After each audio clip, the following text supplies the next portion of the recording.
Chapter 1. The words hit Riley like silver bullets to the chest. You're not mate material, Riley. You never will be. Jackson Crossfield's voice carried across the sacred clearing where the entire Moonridge pack had gathered for the quarterly mating ceremony. Every wolf, from the youngest pup to the eldest elder, heard Beta Jackson reject Riley Ashwood for the 7th time. The 7th. As if the first 6 hadn't been humiliating enough. Riley's hands trembled at her sides. The white ceremonial dress her mother had sewn with such hope now felt like a burial shroud. Around her, 200 pairs of eyes burned into her skin. Some held pity. Others held mockery. All of them witnessed her shame. Jackson, please. The words slipped out before she could stop them, weak and desperate. Exactly what she'd promised herself she wouldn't be. Not this time. Not again. But there she stood, 23 years old and begging like a lovesick teenager. Jackson's dark eyes held no warmth, no recognition of the girl who used to follow him through the woods, who'd shared her lunch with him when they were children, who'd dreamed of being his mate since she was old enough to understand what mates were. Look at yourself, Riley. His voice was clinical, detached. You can barely shift without exhausting yourself. Your wolf is so weak she can't even maintain form for more than an hour. What alpha would want a mate who can't even protect herself, let alone bear strong pups? The crowd murmured agreement. Riley heard her cousin Sarah's voice among them. She should know better by now. Heat flooded Riley's cheeks. Her wolf, Vera, whimpered deep in her mind, a broken sound that made Riley's heart crack a little more. It was true. Her wolf was small, silver-white instead of the powerful grays and browns of her packmates. Where others could shift in seconds, Riley needed minutes. Where others could hunt for days, Riley tired after hours. She was defective. Everyone knew it. Everyone had always known it.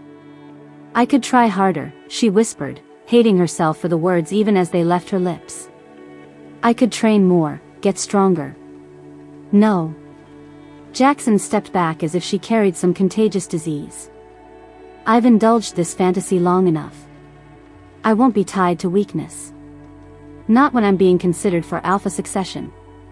Alpha succession. Of course. Riley should have seen it coming. Jackson had been beta under Alpha Ethan for 3 years now, and with Ethan getting older, everyone knew the transition was coming. An alpha needed a strong mate. A Riley who could stand beside him, not behind him. Not someone like her. Find someone else, Riley. Someone more, suited to your station. Station. The word hung in the air like a slap. Riley came from a respected family. Her father had been a warrior, her mother a skilled healer. But that didn't matter when your wolf was broken. The blood moon hung full and red above them, casting everything in crimson shadows. Riley had thought it was a good omen when she dressed tonight. Blood moons were supposed to strengthen the mate bond, make connections clearer. Instead, it illuminated her humiliation for everyone to see. I understand, Riley said, her voice steadier than she felt. She lifted her chin, meeting Jackson's gaze directly. Something shifted in his expression, surprise, maybe, that she wasn't crying or pleading anymore. Good. He nodded once, already turning away. Ethan wants to begin the ceremony. Don't make this harder than it needs to be. Don't make this harder. As if she was the one causing problems. As if her feelings were an inconvenience to be managed. Riley watched as Jackson walked back to the center of the clearing where Alpha Ethan waited. The older man's gray beard was neatly braided for the ceremony, his massive frame commanding even at 60. He caught Riley's eye and gave her a look that might have been sympathetic. Or pitying. She couldn't tell the difference anymore. The ceremony will continue, Ethan announced, his voice carrying easily across the gathering. All unmated wolves, please step forward. The crowd shifted. Dozens of young wolves moved into the sacred circle, their faces bright with hope and anticipation. Riley had stood in that circle every quarter for the past 5 years, ever since she'd come of age. She'd felt that same hope, that same desperate yearning. Not anymore. She turned away from the ceremony and walked toward the edge of the clearing. No one stopped her. A few people glanced her way, but most were already focused on the pairing ritual beginning behind her. Riley heard the first howl, a young male calling for his mate, and her chest tightened. The forest beckoned beyond the torchlight, dark and welcoming. Riley had always felt more comfortable among the trees than among her own people. Trees didn't judge. They didn't whisper about her failures or measure her worth by her wolf strength. "Riley, honey, wait." She paused at her mother's voice. Madeline Ashwood hurried over, her healer's robes rustling around her ankles. Even at 50, she was beautiful, the kind of classical beauty that aged gracefully. Riley had inherited her silver blonde hair and small frame, but none of her mother's innate grace. "Mom, please don't." Riley couldn't handle sympathy right now. It would crack what little composure she had left. "He's a fool," Madeline said fiercely, taking Riley's hands. "Jackson Crossfield is a blind, arrogant fool, and someday he'll realize what he lost." "No, he won't." Riley squeezed her mother's hands once, then gently pulled away. "He's right, Mom. Look at me. Really look at me." Madeline's eyes filled with tears. "I see my beautiful daughter. I see someone kind and loyal and weak." Riley finished. "You see someone weak. Everyone does." Before her mother could argue, Riley stepped backward into the tree line. The ceremony continued behind her, full of joy and new beginnings that would never include her. She could hear the pack singing, their voices rising in the ancient mating songs passed down through generations. She walked deeper into the forest, letting the darkness swallow her. Her feet found the familiar path that led to her favorite spot, a small clearing by the creek where she used to practice shifting when she thought no one was watching. Where she'd practiced the speech she'd planned to give Jackson tonight, back when she'd been foolish enough to think the 7th time might be different. The blood moon filtered through the canopy above, painting everything in shades of red and black. Riley reached the clearing and finally let herself feel the full weight of what had happened. 7 rejections. 7 times she'd put herself out there, vulnerable and hopeful, only to be shot down in front of everyone. Her wolf, Vera, stirred restlessly in her mind. Even weakened, even broken, Vera was proud. She didn't understand why her human kept subjecting them both to this humiliation. "I'm sorry," Riley whispered to her wolf. "I'm so sorry, Vera." The apology seemed hollow. How many times had she made it now?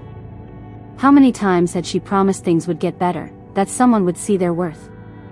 Riley sank to her knees beside the creek, her ceremonial dress pooling around her in the fallen leaves. The white fabric would be stained now, ruined. Somehow that felt fitting. "I vow," she said aloud, her voice carrying across the empty clearing. The blood moon seemed to pulse brighter, as if listening. "I vow I will never beg for love again. I will never put myself through this again. I am done being weak. I am done being everyone's pity case." The words felt like binding magic, settling into her bones with surprising weight. Riley had never made a vow under a blood moon before. Her grandmother used to say they carried special power, that the moon goddess herself listened on nights like this. "I don't know what I'm supposed to do now," she continued, tears finally starting to fall. "But I won't do this anymore. I won't be this person anymore." A branch snapped somewhere behind her. Riley spun around, her heart hammering. The forest had gone silent, no insects, no night birds, nothing. Even the wind had stilled. Her weak senses strained, trying to penetrate the darkness beyond the clearing. "Hello?" she called softly. Nothing answered, but the feeling of being watched pressed against her skin like a physical touch. Someone was out there. Someone had heard her vow, witnessed her breakdown. Great. Even her private moments weren't private. Riley stood slowly, brushing dirt and leaves from her dress. "I know you're there," she said, trying to project more confidence than she felt. "You might as well come out." Still nothing. But those eyes, she could feel them tracking her every movement. Not threatening, exactly, but intense. Focused. Like she was the most interesting thing in the forest. When had anyone ever looked at her like that?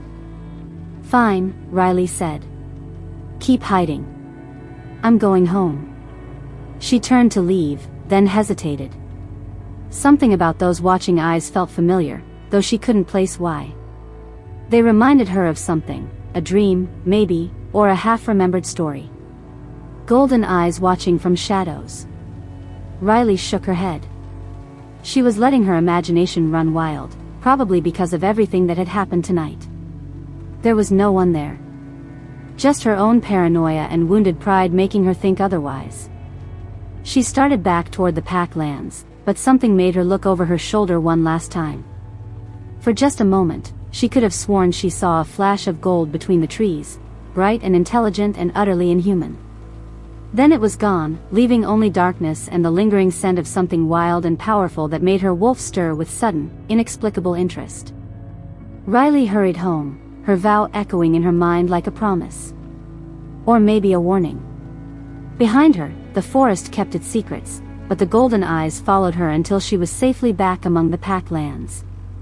Only then did they disappear completely, leaving no trace they had ever been there at all. The blood moon watched over everything, ancient and knowing, as if it had seen this story play out before and knew exactly how it would end. Chapter 2. Riley's stomach cramped with hunger as she stumbled through the dense undergrowth. 3 days. She'd been walking for 3 days with nothing but the clothes on her back and what little money she'd managed to grab before fleeing Moonridge territory in the middle of the night. Her ceremonial dress was long gone, traded to a sympathetic human woman at a gas station for jeans, a t-shirt, and a granola bar that had lasted all of 6 hours. Now she wore the clothes like armor against a world that suddenly felt too big and too hostile. The worst part wasn't the hunger or the exhaustion or even the blisters on her feet. It was the silence in her head where Vera used to be. Her wolf had retreated so deep after that night under the blood moon that Riley couldn't feel her at all anymore. No whisper of instinct, no surge of supernatural strength, nothing. She was as good as human now, which in werewolf territory made her prey. That's why she'd kept walking until she reached neutral ground. The strip of unclaimed land between pack territories where rogues and outcasts gathered. Where someone like her might survive long enough to figure out what came next. If anything came next. Riley paused beside a creek to splash water on her face and drink deeply. The water was cold and clean, better than anything she'd tasted in days. She caught her reflection in the surface and barely recognized the woman staring back. Hollow cheeks, dark circles under her eyes, hair hanging in limp tangles. She looked like what she was, a broken wolf with nowhere to go. "You look like hell." Riley spun around so fast she nearly fell into the creek. A man stood at the edge of the clearing, and her first thought was that he belonged in a magazine, not in the middle of nowhere talking to strays like her. Tall and broad-shouldered, with dark hair that looked like he'd run his fingers through it and sharp features that suggested both danger and control. His clothes were expensive, dark jeans that fit perfectly, a black button-down that probably cost more than Riley had ever spent on an entire outfit, boots that had never seen serious hiking. But it was his eyes that made her take an instinctive step backward. Pale green, almost gray, and absolutely ruthless. This was a man who got what he wanted, always, and didn't particularly care who got hurt in the process. "I'm sorry," Riley stammered. "I didn't know anyone else was here." "I'll go." "No need." His voice was smooth, cultured. Nothing like the rough accents she was used to from pack wolves. "This is neutral territory. You have as much right to be here as I do." Riley's eyes darted around the clearing, looking for escape routes. Something about this man screamed predator, and without Vera to guide her instincts, she felt blind and vulnerable. "Your pack," she said. It wasn't a question. Even without her wolf senses, she could tell. There was something about the way he moved, the way he held himself. Pack wolves carried authority differently than rogues. "I am." He stepped closer, and Riley caught his scent, cedar and something darker, more complex. Power. And you were Pack. Recently. Heat flooded her cheeks. Could he smell her shame? Her failure? I left. Or were you kicked out? The casual way he said it, like he was asking about the weather, made Riley's temper flare. That's none of your business. To her surprise, he smiled. It transformed his entire face, making him look younger and infinitely more dangerous. Fair enough. I'm Caden. He didn't offer a last name. In neutral territory, that was smart. Last names meant Pack affiliations, and Pack affiliations meant complications. Riley. She wrapped her arms around herself, suddenly aware of how she must look to this polished stranger. Riley. He repeated her name like he was testing how it sounded. Pretty name for someone who looks like she's been living rough for days. 3 days, she said without thinking, then cursed herself for giving away information. 3 days since you left your pack. Caden moved closer, close enough that she could see gold flecks in his pale eyes. That's not very long to be on your own. Most wolves don't make it past the first night without pack bonds to anchor them. I'm tougher than I look. He studied her for a long moment, taking in her hollow cheeks and trembling hands. No, he said finally. You're not tough at all. You're desperate. The words hit like a slap. Riley lifted her chin, trying to summon some dignity. If you're done insulting me, I'd like to finish getting water. I'm not insulting you. Caden leaned against a tree, looking completely relaxed despite the fact that they were strangers in dangerous territory. I'm making an observation.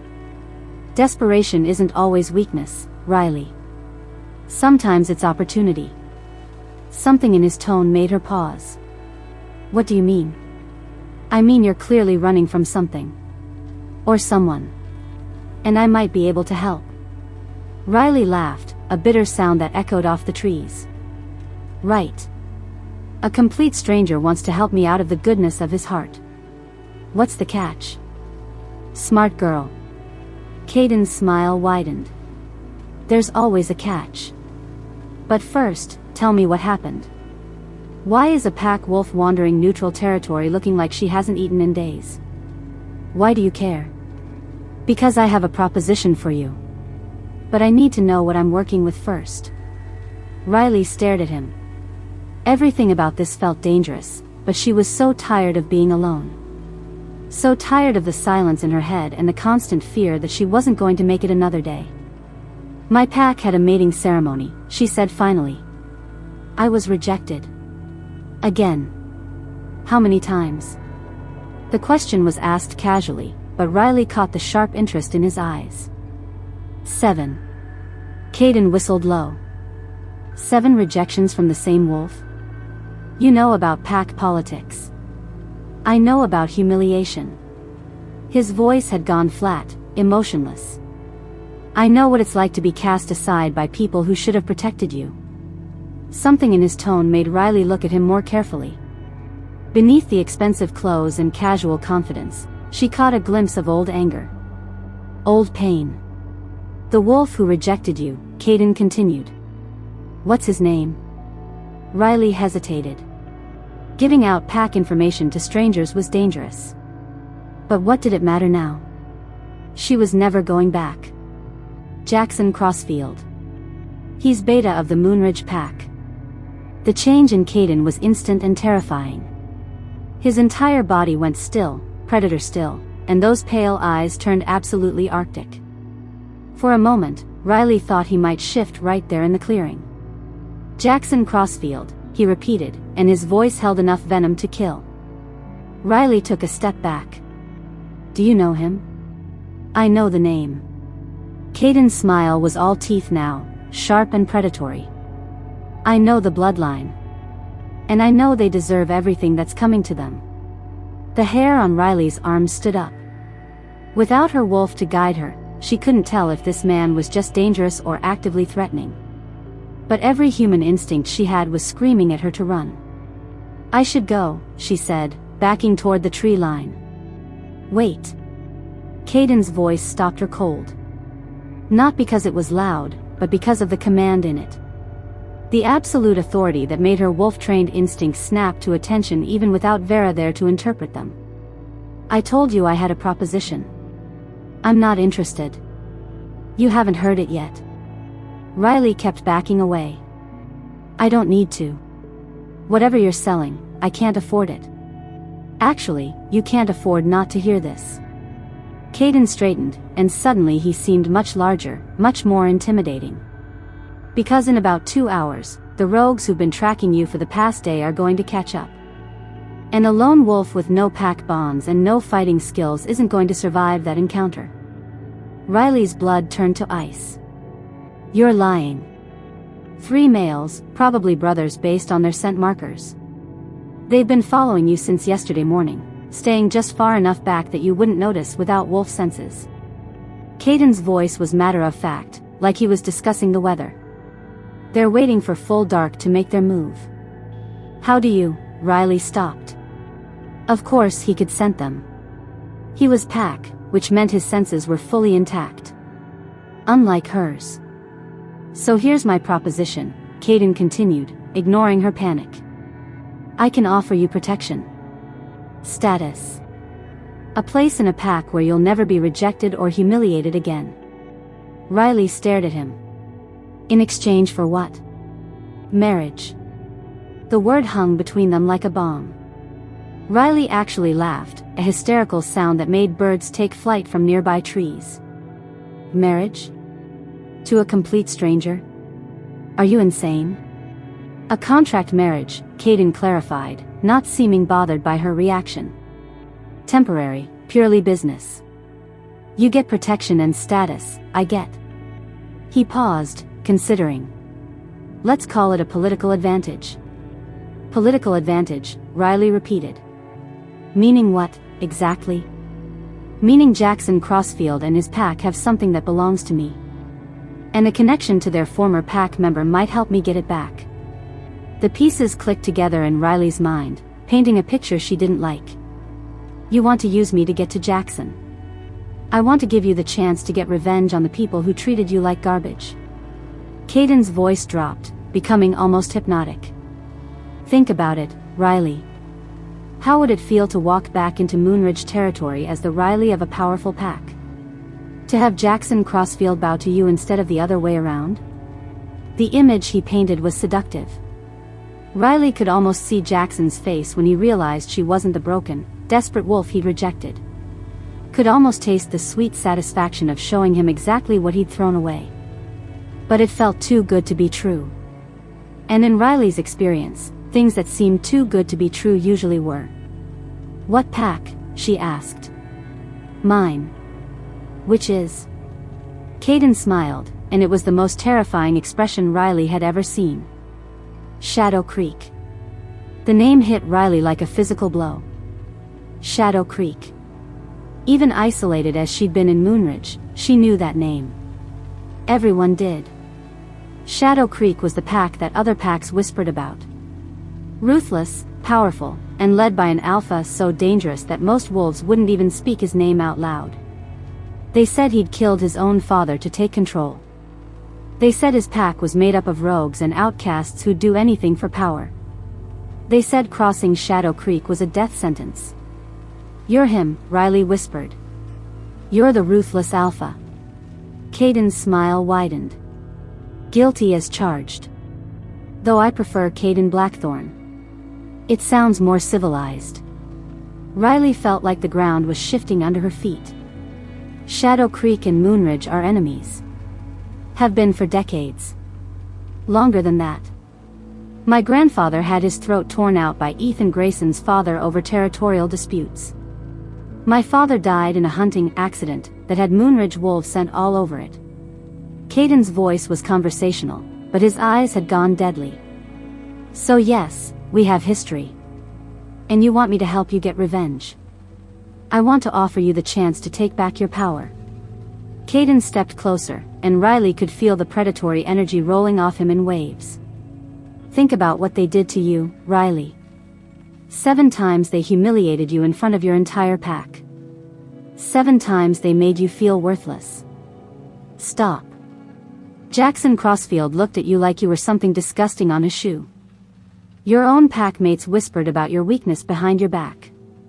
They made you feel like you deserved to be alone and broken. Stop.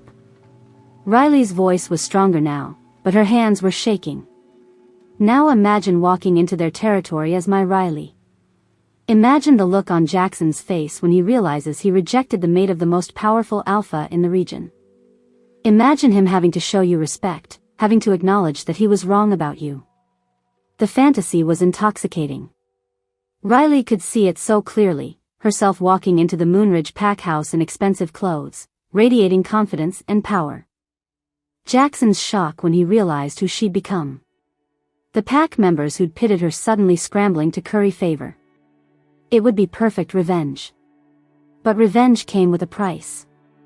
It always did. What's the catch? Riley asked. And don't tell me there isn't one. Men like you don't offer marriage contracts to desperate strangers out of altruism. Caden studied her for a long moment, something like approval flickering in his eyes. The catch is that being my Riley, even temporarily, isn't a game. Shadow Creek has enemies. Lots of them. Being connected to me puts a target on your back. Bigger than the one I already have as a lone wolf? Different. More dangerous. Caden's expression grew serious. I won't lie to you, Riley. This isn't a fairy tale. I'm not offering you happily ever after. I'm offering you a chance to be something other than a victim. Riley looked around the clearing, taking in the darkening sky and the too quiet forest. Somewhere out there, rogues were tracking her. Soon they'd find her, and then... She didn't want to think about what happened to lone wolves who fell into the wrong hands. How long? She asked. The contract? 6 months, minimum. Long enough to accomplish what we both want. And after that? After that, you're free to go wherever you want. With enough money to start over properly and the protection of knowing that anyone who hurts you answers to me. It was a deal with the devil. Riley knew that. Caden Blackthorn was dangerous, possibly more dangerous than anything she was running from. But he was also offering her something she'd never had, power. The chance to be more than Moonridge packs reject. The chance to make Jackson regret every cruel word he'd ever said to her. I need guarantees, Riley said finally. Name them.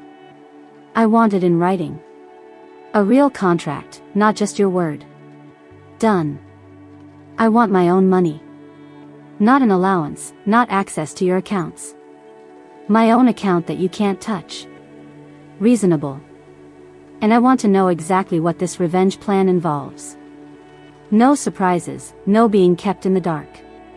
Caden considered this for longer. Some things will need to remain confidential for your own safety. But I'll tell you everything I can. Riley nodded. It wasn't perfect, but it was better than she'd expected. One more thing. This is business only. I'm not really going to be your mate. We're not. She gestured vaguely between them. Not unless you want to be, Caden said, and something in his voice made heat pool in her stomach.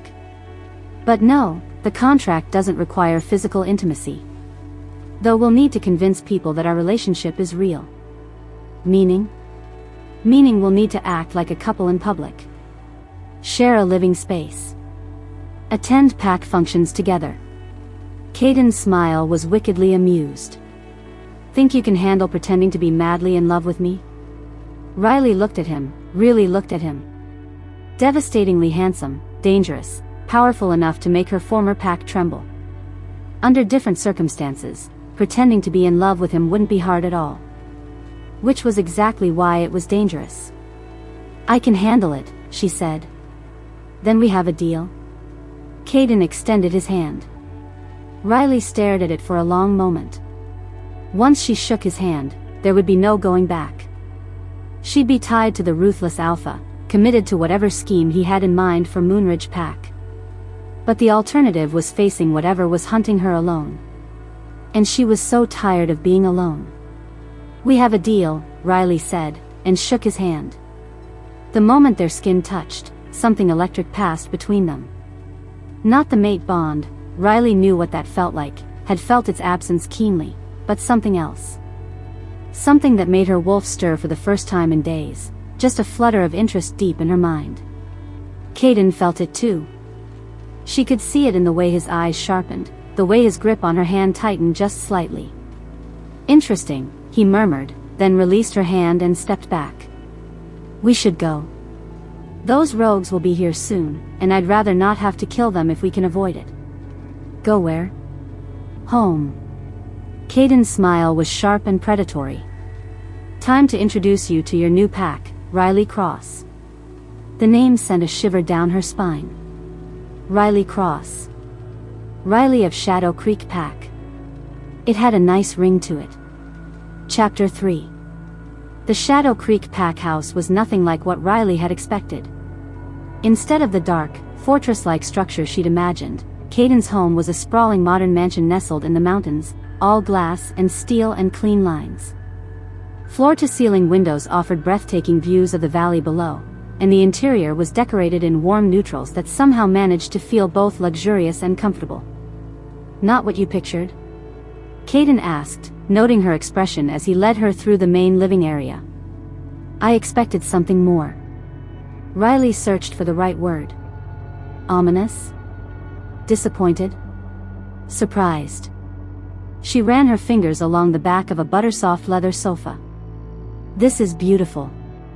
I may be ruthless, but I'm not uncivilized. Caden's tone was dry. I spend a lot of time here. It should be pleasant. Riley followed him up a sweeping staircase to the second floor. The hallway was lined with what looked like original artwork, abstract pieces that somehow captured the wild beauty of the mountains surrounding them. Your room, Caden said, opening a door near the end of the hall. Riley stepped inside and immediately felt her breath catch. The room was gorgeous, a king-sized bed with crisp white linens, a sitting area by tall windows, and a bathroom that was bigger than her childhood bedroom. Fresh flowers sat on the nightstand, and someone had laid out clothes on the bed. I took the liberty of having some things brought in, Caden said from the doorway. We'll need to go shopping soon, but this should get you started. Riley fingered the soft cashmere of a sweater. Designer labels, expensive fabrics, everything in her size. How did you know what I'd need? I'm observant. He leaned against the doorframe, watching her reaction. And I have resources. Resources. Riley set the sweater down carefully. Meaning you had me investigated. I had you researched. There's a difference. Is there? Investigation implies I was looking for dirt. Research means I wanted to understand who you are. Caden's voice was matter-of-fact. Your parents died in a car accident when you were 16. You were raised by your grandmother until she passed 3 years ago. You worked as a teacher's aide at the Pack school until recently. You have no criminal record, no outstanding debts, and no romantic relationships aside from your unfortunate fixation on Jackson Crossfield. Riley's cheeks burned. Hearing her life reduced to a few clinical facts was mortifying. Anything else? You're stronger than you think you are. And you're smarter than anyone in your former pack gave you credit for. The unexpected compliment caught her off guard. How would you know that? Because stupid people don't survive 3 days alone in neutral territory. And weak people don't walk away from everything they've ever known, even when staying would destroy them. Riley looked out the window at the mountains, trying to process everything that had happened. 24 hours ago, she'd been a broken wolf drinking from a creek. Now she was standing in a mansion, talking to the most feared alpha in the region like they were old friends. I should shower, she said finally. And change clothes. I still smell like the forest. Good idea. We have dinner in an hour. We?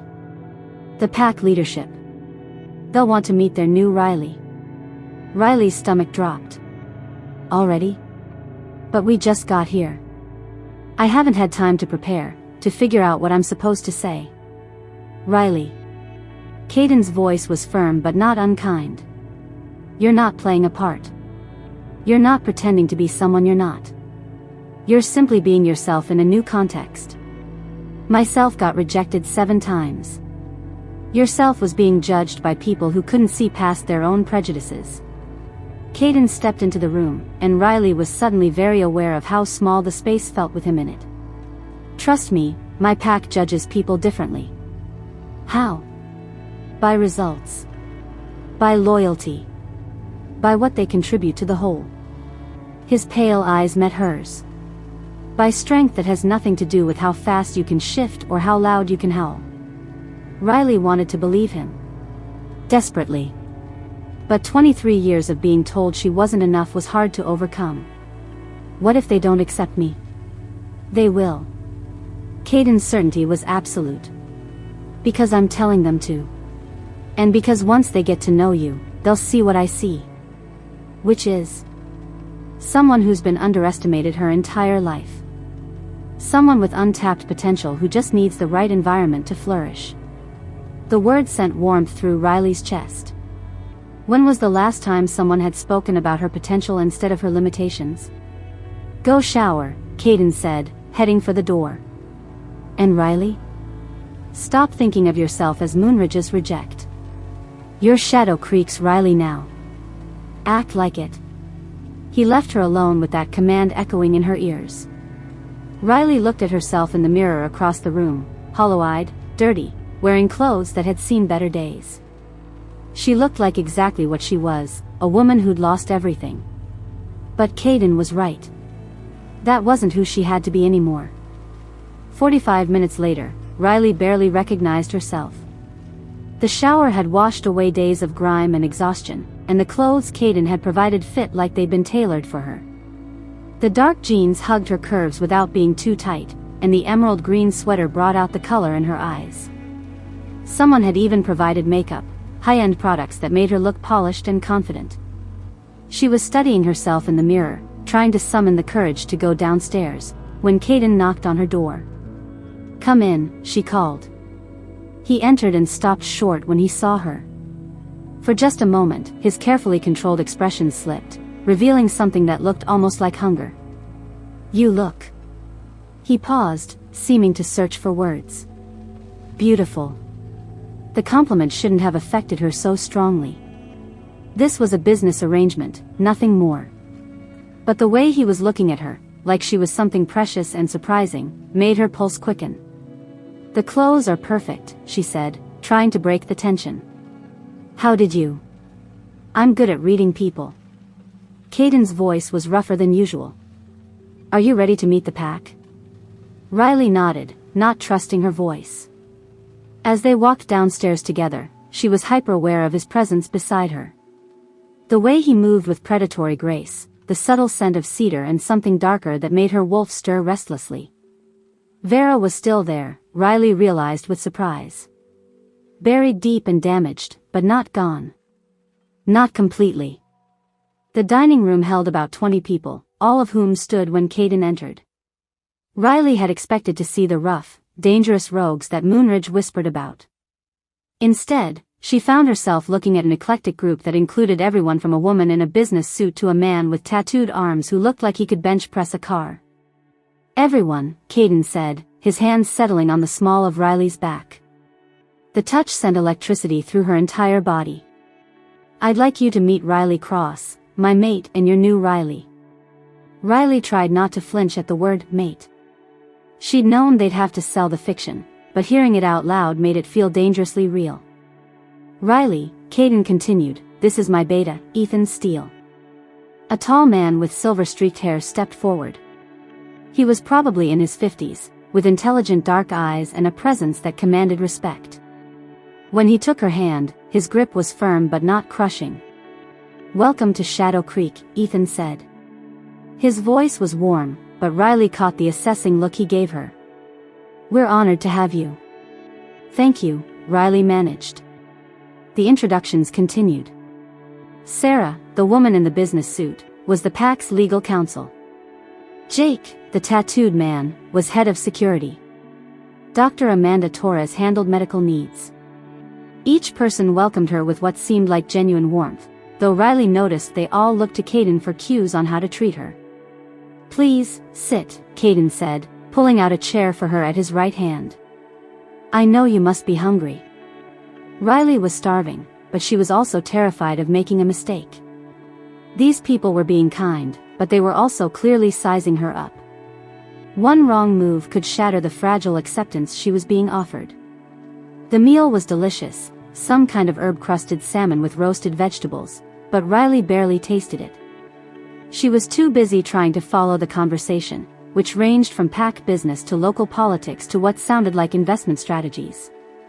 The Morrison pack is still pushing for territorial expansion, Sarah was saying. They've made 3 formal requests this month. Denied, Caden said without looking up from his plate. They had their chance to negotiate in good faith. They chose confrontation instead. They're not going to give up easily, Ethan warned. Morrison's Alpha is young and ambitious. He sees taking Shadow Creek territory as a way to prove himself. Let him try. Caden's voice was utterly calm, but Riley caught the flash of something dangerous in his eyes. It's been too long since we've had a good fight. Fighting should be a last resort, Riley said without thinking. Not a first one. The table went silent. Riley felt heat flood her cheeks as she realized everyone was staring at her. She just contradicted the Alpha in front of his entire leadership team. I'm sorry, she said quickly. I didn't mean to. No, Caden said, and there was something like approval in his voice. Go on. You were saying fighting should be a last resort. Riley glanced around the table. Ethan was watching her with sharp interest, while the others looked curious rather than hostile. Maybe she hadn't completely destroyed her credibility. I just think there might be other ways to handle territorial disputes, she said carefully. Morrison's Alpha is young, right? Maybe he's just trying to prove himself to his pack. What if there was a way to give him that proof without actual conflict? Such as? Caden leaned back in his chair, giving her his full attention. Joint training exercises. Collaborative hunts. Something that would let him show his pack he's strong enough to deal with Shadow Creek as equals rather than enemies. Riley's voice grew more confident as she spoke. It's harder to attack someone you've worked with. Shared experiences create bonds. Interesting, Ethan said. And if he refuses? Then you've demonstrated that you tried diplomacy first. When you do have to fight, you'll have the moral high ground. The table was quiet for a moment. Then Jake, the security chief, chuckled. I like her. She thinks like a strategist. She does, Caden agreed, and the pride in his voice made Riley's chest warm. What else would you suggest? For the next hour, Riley found herself drawn into discussions about pack politics, territory management, and alliance building. To her surprise, she had opinions about all of it. More than that, she had good opinions. Ideas that made the others nod thoughtfully or ask follow-up questions. When was the last time anyone had asked for her input on anything important? When had anyone ever listened to her ideas without immediately dismissing them? We should probably let Riley get some rest, Caden said finally. It's been a long day. As the group began to disperse, Ethan approached her. Could I speak with you privately for a moment? Riley glanced at Caden, who nodded. I'll be upstairs when you're done. Ethan waited until they were alone before speaking. You handled that well. Better than I expected. Thank you, I think. It was a compliment. Ethan's smile was genuine. I've been Caden's beta for 15 years. I've seen him bring home strays before, but never someone he introduced as his mate. Riley's stomach clenched. I'm not really. I know what you are and what you're not, Ethan interrupted gently. What concerns me is that Caden might be forgetting the distinction. I don't understand. Ethan studied her for a long moment. Caden has been planning his revenge against Moonridge Pack for over a decade. It's consumed him. Shaped every decision he's made, every alliance he's formed. And now you're here, and suddenly he's looking at you like you're not just a means to an end. He's not, Riley started, then stopped. Because she'd felt it too, hadn't she? The way his eyes lingered on her, the careful way he touched her, the pride in his voice when she'd contributed to the dinner conversation. "I'm not saying this to hurt you," Ethan continued. "I'm saying it because I care about him. And because I think you might be starting to care about him too." Riley's cheeks burned. "This is just business. Is it?" Ethan's voice was kind but relentless. "Because if it is, then you need to be very careful. Caden doesn't do anything halfway. If he starts to see you as more than a contract partner, it could compromise everything he's worked for. And if he doesn't, then you need to protect yourself. Because when this is over, when he's gotten his revenge, you'll be the one left picking up the pieces." Ethan squeezed her shoulder gently. "I like you, Riley. You're good for him, and you're good for this pack. But don't forget that you're playing with fire. And fire burns everything it touches." With that warning, he left her alone in the dining room. Riley stood there for a long moment, processing his words. Then she made her way upstairs, her mind churning. She found Caden in his study, sitting behind a massive desk covered with papers. He looked up when she entered, and that same heat flashed in his eyes. "How did it go with Ethan?" "He likes me, I think." Riley perched on the edge of a chair across from his desk. "He also warned me about you." "Did he?" Caden's voice was neutral.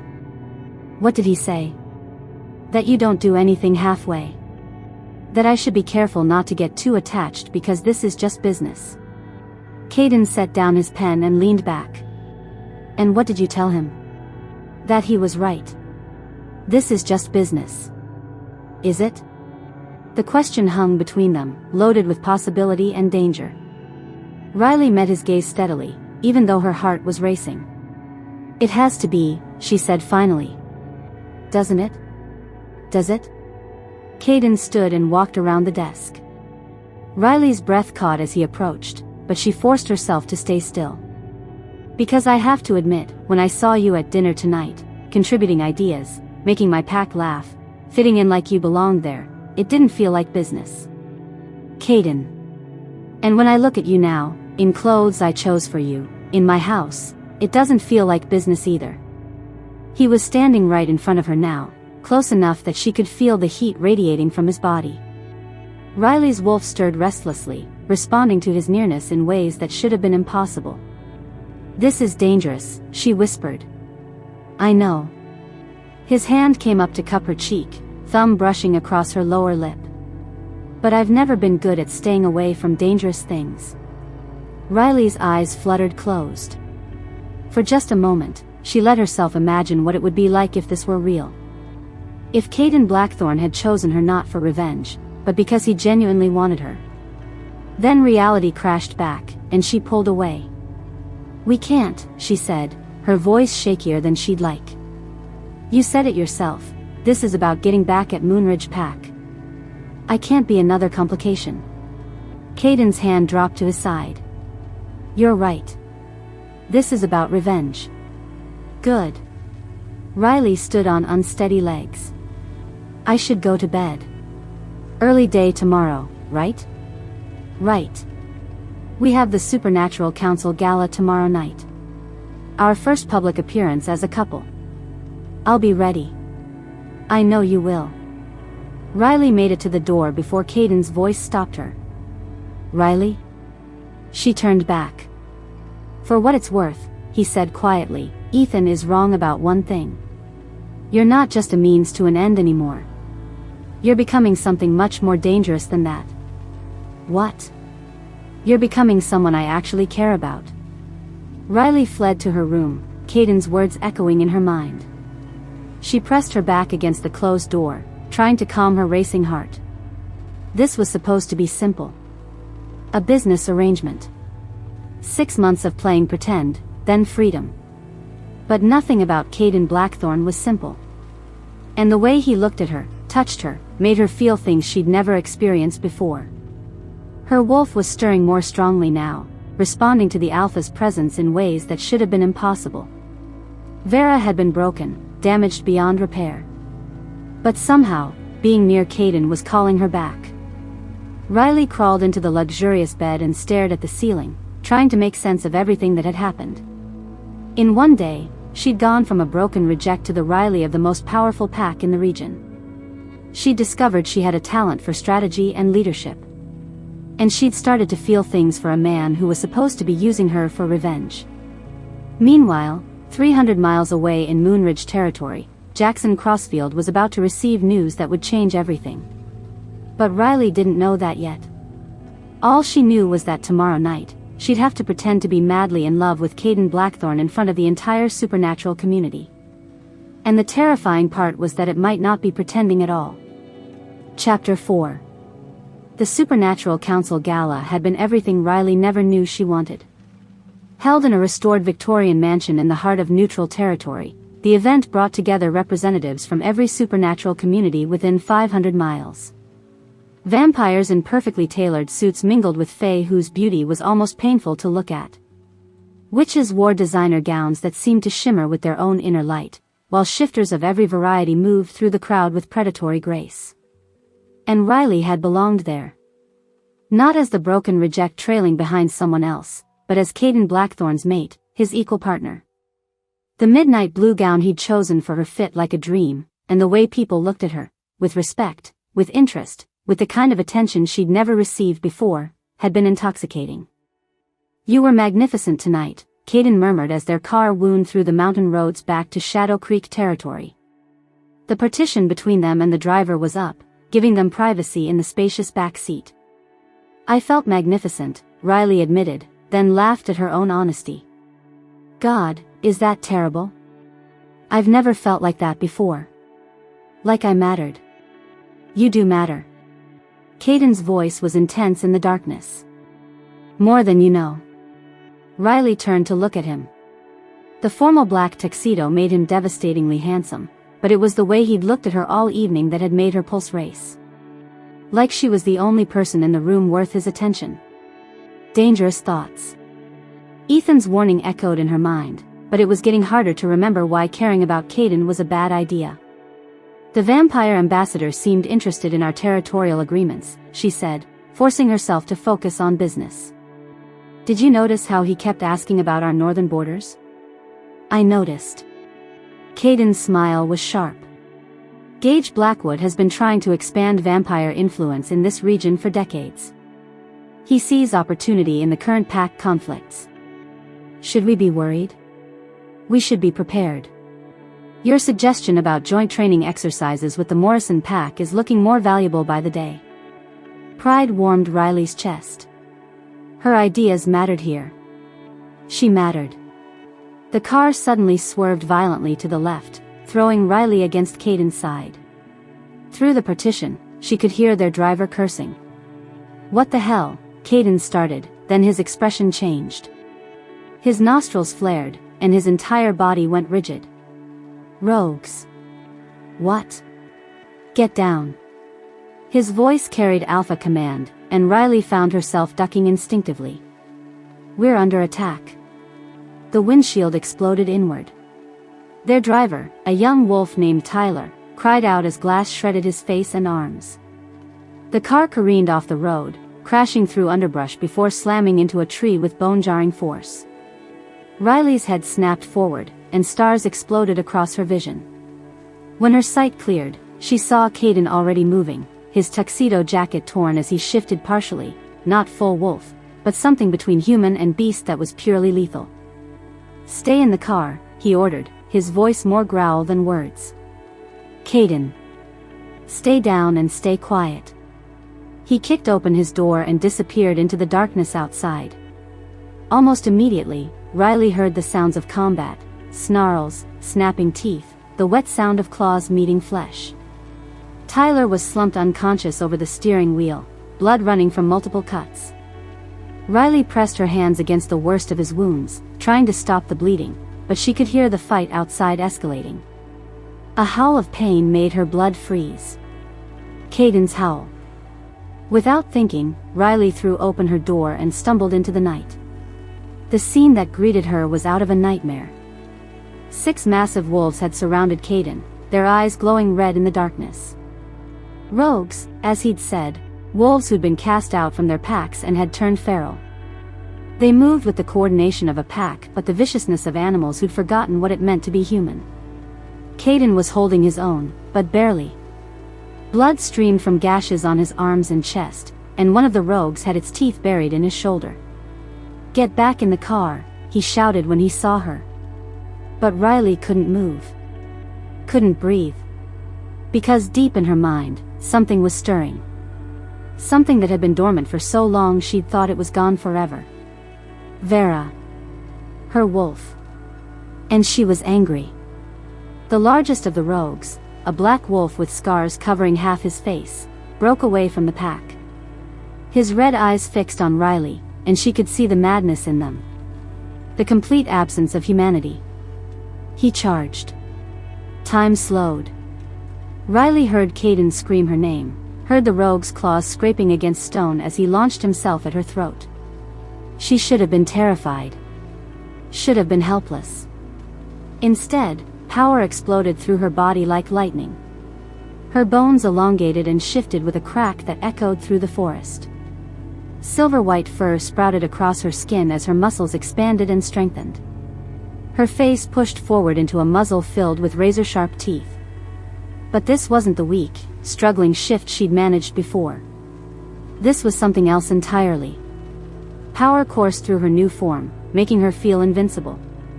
Making her feel deadly.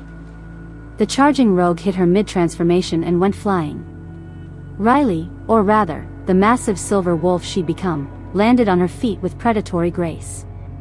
She was huge. Larger than any wolf she'd ever seen, including the rogues surrounding them. Her fur gleamed like moonlight, and when she snarled, the sound was pure menace. The rogues froze. Even in their madness, they recognized an alpha-class wolf when they saw one. Riley didn't give them time to process the threat. She moved like liquid death, taking down the nearest rogue with a bite that crushed his windpipe. Another tried to flee, but she was faster, her claws raking across his spine and dropping him in a twitching heap. The remaining rogues turned on her as one, but she was already moving. This was what she'd been born for, she realized with crystal clarity. Not to be weak and submissive, but to be a weapon. To be death on four legs when those she cared about were threatened. Within minutes, it was over. 6 rogues lay dead around her, and Riley stood panting in the sudden silence. Steam rose from her fur, and her eyes, when she caught her reflection in a puddle of blood, were glowing gold. Riley. Caden's voice was soft, careful. She turned to look at him and saw something like awe in his expression. He was still in his partial shift, blood covering his chest and arms, but he was alive. Safe. That was all that mattered. She tried to shift back to human form, but her body wouldn't obey. The power that had awakened in her was too much, too overwhelming. She was trapped in wolf form, and panic began to set in. "Easy," Caden murmured, approaching slowly with his hands visible. "You're okay. You're safe." Riley whined, a sound of distress that echoed through the forest. "I know," Caden said, reaching her side. "I know it's overwhelming. The first time alpha power manifests, it's like trying to contain a wildfire." Alpha power. Riley's wolf mind latched onto the phrase. She wasn't just any wolf. She was an alpha. "Let me help you," Caden continued, his hand hovering near her head. "Trust me, Riley." She looked into his pale green eyes and saw nothing but honesty. Whatever else he might be, however he might be using her, he wouldn't hurt her. She was certain of that. Riley lowered her massive head, and Caden's hand came to rest between her ears. The moment he touched her, warmth flowed through the contact. His alpha power called to hers, showing her how to pull the wildfire back under control. Slowly, carefully, Riley managed to shift back to human form. The process left her naked and shaking, collapsed in the dirt beside the car. Caden immediately stripped off his ruined jacket and wrapped it around her. "How?" she gasped. "How is this possible? I've never been able to shift like that. Never been that strong." "Because you're not what you thought you were." Caden's voice was gentle as he helped her to her feet. You're not a weak wolf, Riley. You're a dormant alpha whose power was suppressed. Suppressed how? I don't know yet. But we're going to find out. Tyler was starting to come around, groaning as consciousness returned. Caden helped him out of the wrecked car, checking his injuries with practiced efficiency. Can you call for backup? Caden asked him. Tyler nodded weakly. Already sent the emergency signal. Ethan should be here within the hour. Good. Caden turned back to Riley, his expression unreadable. We need to talk. There are things you need to know. What things? But before Caden could answer, Riley felt something change in the air around them. A shift in energy that made her newly awakened wolf senses scream warnings. Caden, she said urgently. He felt it too. His head snapped up, nostrils flaring as he scented the wind. More rogues, he said grimly. A lot more. Red eyes began to glow in the darkness surrounding them. Dozens of them, forming a circle that was slowly closing in. Riley's heart sank as she counted them. 20, maybe 25 rogues. Far too many for them to fight, even with her newfound power. They were waiting, Caden realized. The first attack was just to separate us from help. What do we do? Caden was quiet for a long moment, his jaw working as he considered their options. When he looked at her again, there was something desperate in his eyes. There's only one way to survive this, he said. But you're not going to like it. Tell me. I need to mark you. Properly mark you as my mate. It's the only way to fully unlock your alpha power, and we're going to need everything you've got. Riley stared at him. A mating mark was permanent. It would bind them together for life, create a bond that couldn't be broken. You said this was just business, she whispered. I know what I said. Pain flashed across Caden's features. But I won't let you die because I was too proud to do what's necessary. The rogues were getting closer. Riley could hear them moving through the underbrush, coordinating their attack with the intelligence of wolves who hadn't completely lost their humanity. Do it, she said. Riley. Do it, Caden. Whatever it takes to keep us alive. He pulled her against him then, his mouth finding the sensitive spot where her neck met her shoulder. I'm sorry, he whispered against her skin. I'm so damn sorry. His teeth sank into her flesh.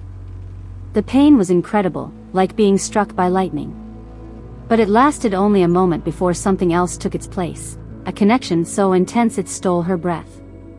Power flowed between them, his alpha strength merging with hers, amplifying both until the air around them practically crackled with energy. But with the power came something else. Images. Memories that weren't her own flooding her mind with devastating clarity. A younger Caden, maybe 12 years old, hiding in a closet while screams echoed through his family's home. The scent of blood and death and rogues who'd been let in by someone they trusted.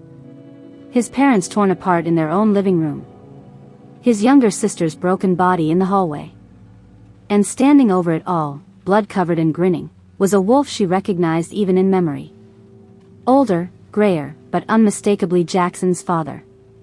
The previous alpha of Moonridge Pack. We had a deal, Cross, the older wolf was saying to Caden's dying father. You give us the Eastern Territories, we let your family live. You broke that deal. I gave you everything you asked for, Caden's father gasped. Not everything. You held back the mineral rights. Did you think we wouldn't find out? More images flashed through the bond. Caden barely escaping into the night.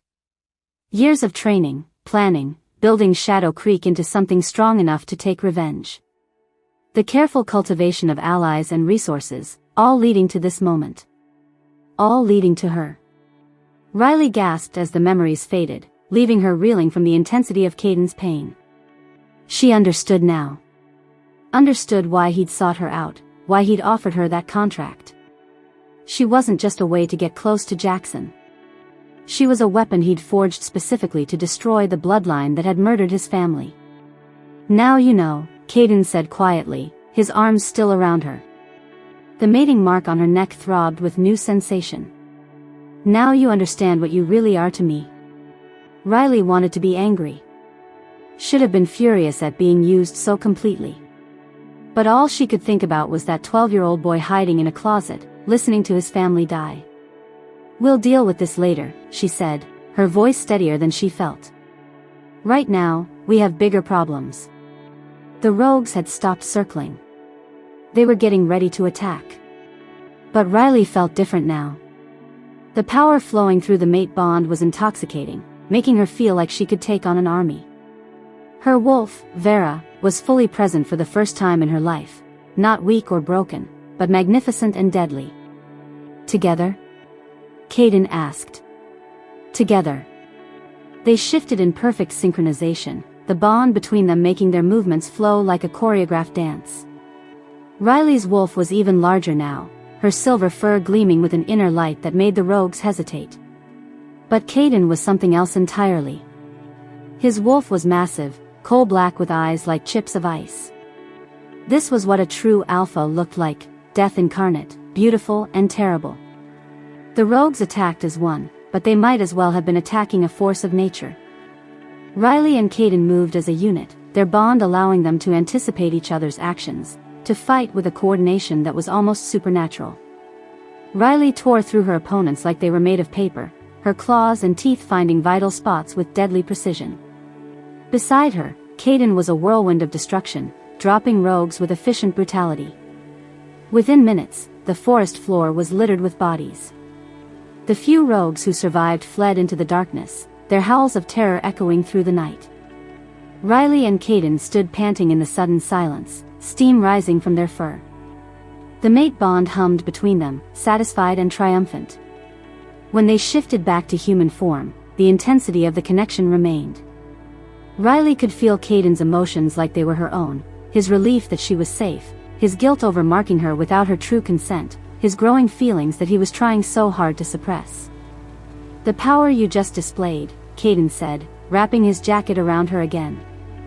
"That's not normal for a newly awakened alpha. Someone definitely suppressed your abilities.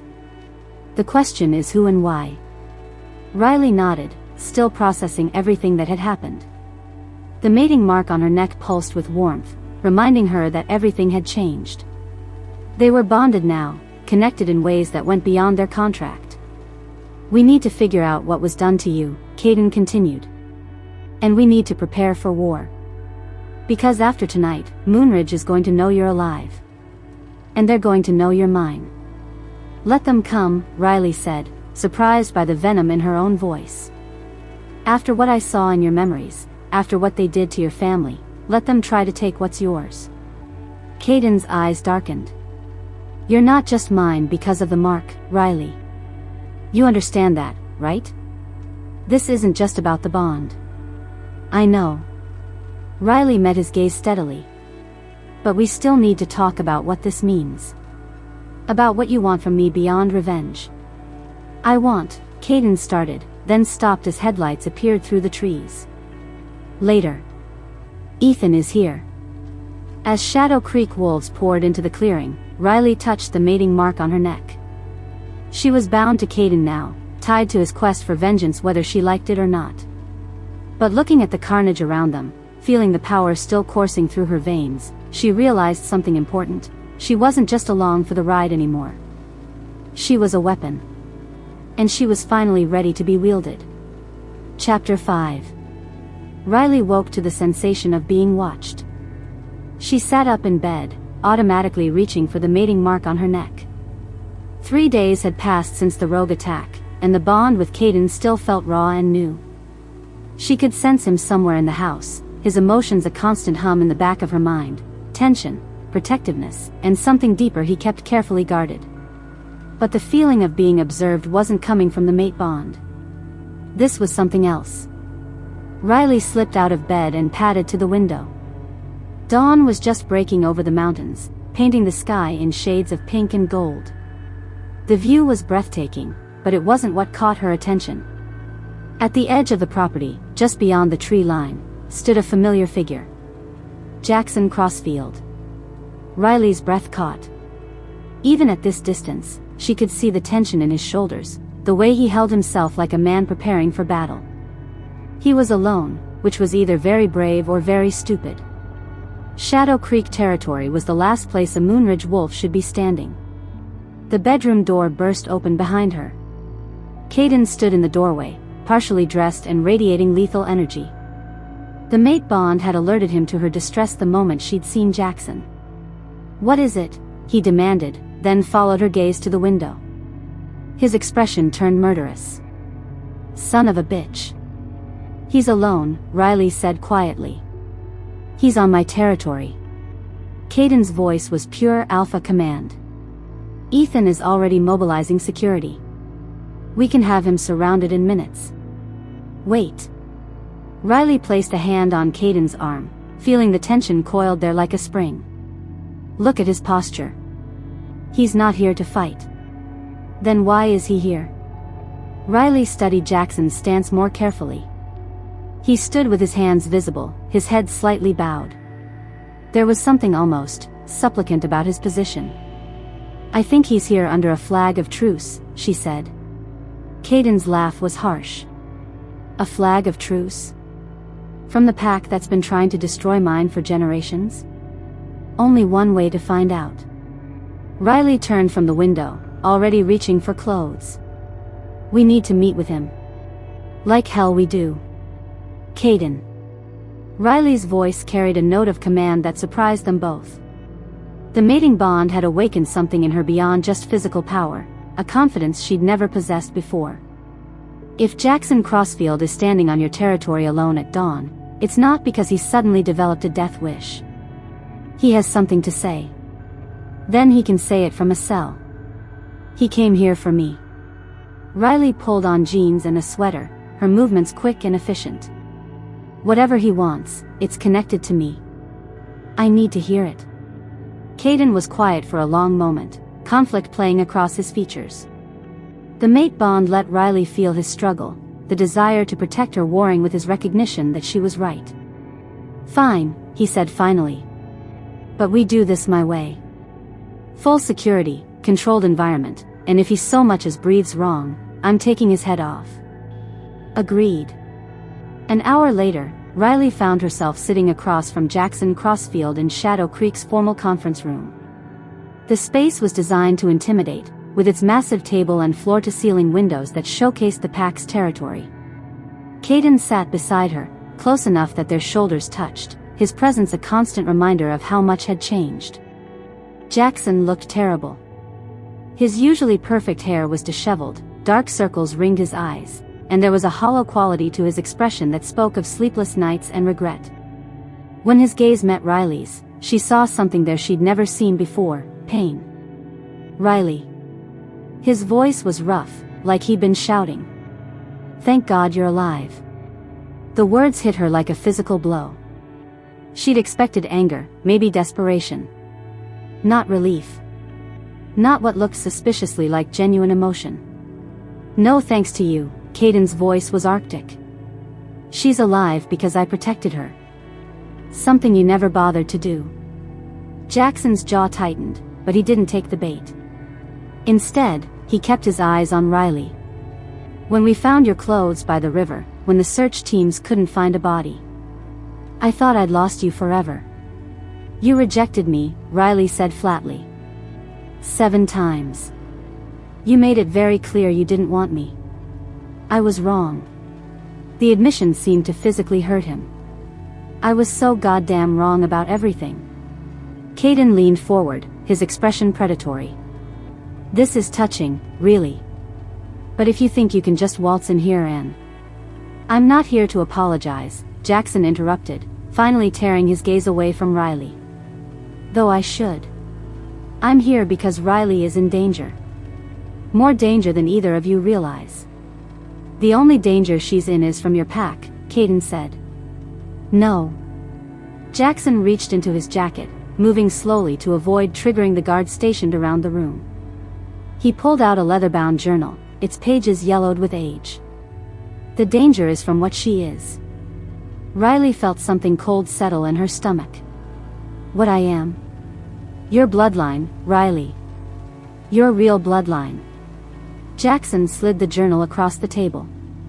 3 days ago, my father's effects were finally catalogued. This was hidden in his private safe, along with documents that explain everything. Riley picked up the journal with trembling hands. The leather was soft with age, and when she opened it, the pages crackled. The writing inside was in an old-fashioned script, difficult to read but unmistakably powerful. Property of Madeline Silverborn, last alpha of the Silver Moon Pack, she read aloud. Her voice caught. Madeline. That was my mother's name. Your mother wasn't Madeline Ashwood, Jackson said quietly. She was Madeline Silverborn. And you, Riley, are the last descendant of the Silver Moon Pack. The room went silent. Riley looked up from the journal to find both men staring at her with expressions of shock. Even Caden, who seemed to know everything, looked stunned. That's impossible, Caden said finally. The Silver Moon Pack was destroyed 50 years ago.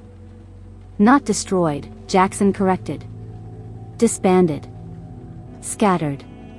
Hidden. He gestured to the journal. It's all in there. The Silver Moon Pack was the original pack in this territory.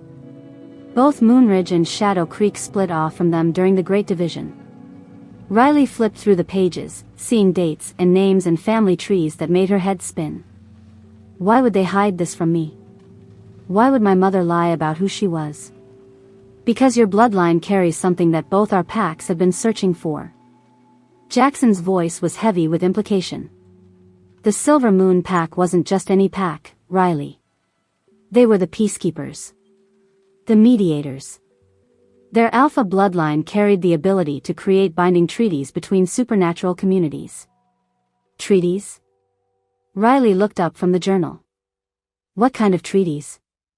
The kind that could unite the werewolf packs under one banner, Caden said slowly, understanding dawning in his eyes. Or the kind that could destroy them if used wrong. Jackson nodded grimly. Your blood can create unbreakable bonds between packs. Force them to work together, end territorial disputes, create lasting peace. But it can also do the opposite, sever existing bonds, turn allies into enemies, spark wars that would tear apart everything we've built. Riley felt the weight of revelation settling on her shoulders like a physical burden. You're saying I'm some kind of supernatural treaty maker? You're saying she's a weapon, Caden corrected, his voice dangerous. I'm saying she's the key to everything, Jackson replied. And there are others who know about her bloodline now. Others who will come for her.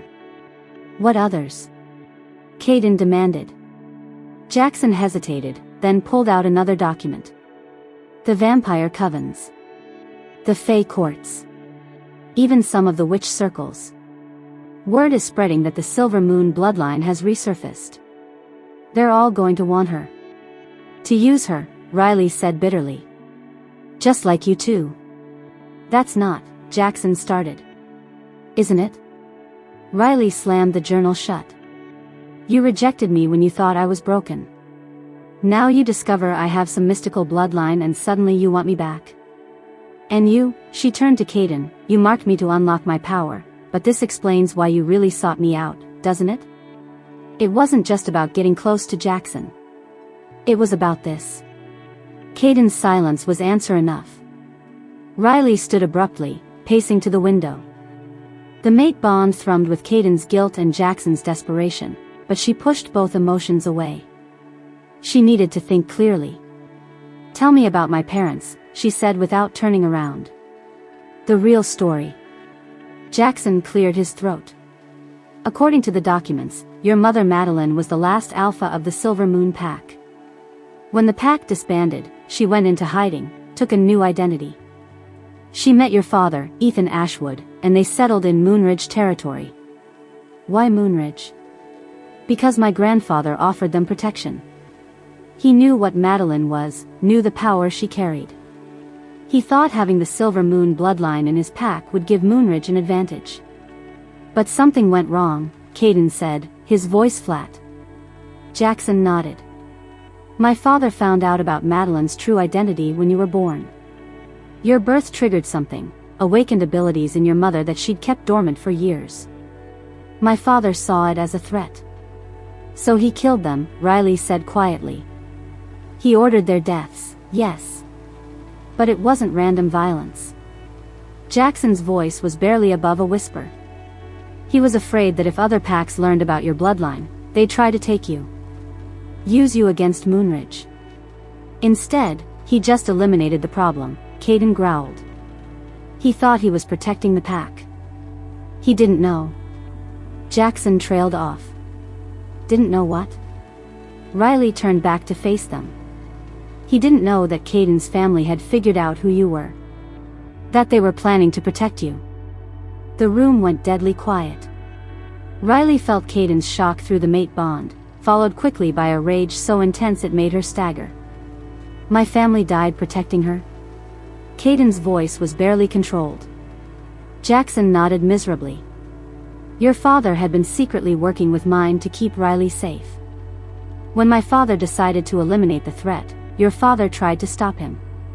That's why the Cross family was murdered, not over territorial disputes, but because they were protecting the Silver Moon bloodline. Caden was on his feet in an instant, his chair crashing backward. The air in the room crackled with alpha power as his control slipped. My parents, my sister, they died because of her? They died because they were good people who tried to do the right thing, Jackson said firmly. Don't blame Riley for that.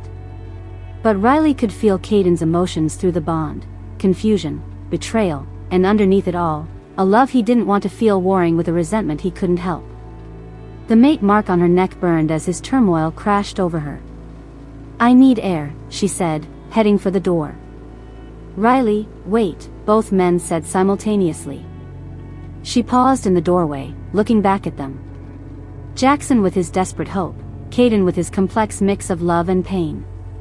Both of them needing her for reasons that had nothing to do with who she actually was. I need time to process this, she said. All of it. Jackson, you can stay in the guest quarters while we figure out what this means. But I want one thing clear, I'm not a prize to be won or a weapon to be wielded. I'll decide what to do with this bloodline, and I'll decide who I want in my life. She left them staring after her, their voices rising in argument before she'd even reached the hallway. Riley made her way to the gardens behind the house, seeking solitude among the carefully tended flowers. The morning sun was warm on her face, but she felt cold inside. Everything she'd thought she knew about herself, about her parents, about her place in the supernatural world, had been turned upside down. She was the last of the Silver Moon pack. Her blood could unite the werewolf world or tear it apart. Her parents had died keeping her secret, and Caden's family had died trying to protect her.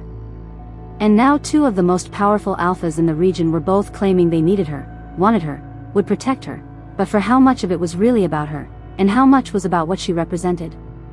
The mate bond hummed in the back of her mind, carrying echoes of Caden's emotional storm. He was fighting with himself, she realized. Part of him genuinely cared for her, but part of him couldn't help but see her as the reason his family was dead. A shadow fell across the garden path. Riley looked up to find Jackson approaching, his movements careful and non-threatening. May I? He asked, gesturing to the bench beside her. Riley nodded, not trusting her voice. They sat in silence for a moment, watching butterflies dance among the roses. Finally, Jackson spoke. I know you have no reason to trust me, he said. I know I hurt you, rejected you, made you feel worthless. But I need you to know, I've regretted it every day since you left. Why? Riley's voice was barely audible. What changed? You did. Or rather, your absence did. Jackson stared down at his hands. The pack felt empty without you. I felt empty. I started remembering all the times you tried to help, all the kindness you'd shown when I didn't deserve it. I realized I'd thrown away the best thing in my life because I was too proud to see what was right in front of me. And now you discover I'm some kind of supernatural royalty, and suddenly I'm worth fighting for? No. Jackson turned to face her fully. I'd already decided to come find you, to apologize and beg you to give me another chance. Discovering your bloodline just made it more urgent. Riley searched his face, looking for deception. The Jackson she'd known had been proud, sometimes cruel, often thoughtless. But the man sitting beside her seemed genuinely broken by regret. "It's too late," she said softly. "Too much has happened. I'm mated to Caden now. Mate bonds can be broken. Not these kinds. Not alpha bonds. Then I'll settle for your friendship. Your forgiveness." Jackson's voice was raw with emotion. "I just need you to know that I'm sorry, Riley. Sorrier than I've ever been about anything in my life." Before Riley could respond, another presence entered the garden. Caden approached with predatory grace, his expression unreadable but his emotions, jealousy, possessiveness, uncertainty, clear through the bond. "Am I interrupting?" he asked, though his tone suggested he didn't much care if he was. "We were just talking," Riley said. "About what?" "About the future," Jackson answered, rising to face the other alpha. "About what Riley wants, not what we need from her." "And what does Riley want?" Caden's eyes fixed on her with an intensity that made her breath catch. Riley looked between the two men, Jackson with his newfound humility and desperate hope, Caden with his complex mix of love and resentment and need. Both of them powerful, both of them wanting her, both of them tied to her destiny in ways she was only beginning to understand. "I want the truth," she said finally. "About my parents, about my bloodline, about why everyone seems to think I'm the key to some supernatural prophecy. And I want time to decide what to do with that truth." "How much time?" Jackson asked. "As long as it takes." Riley stood, moving between them with newfound confidence. "Because like it or not, gentlemen, you're both stuck with me now. And I'm done being anyone's pawn."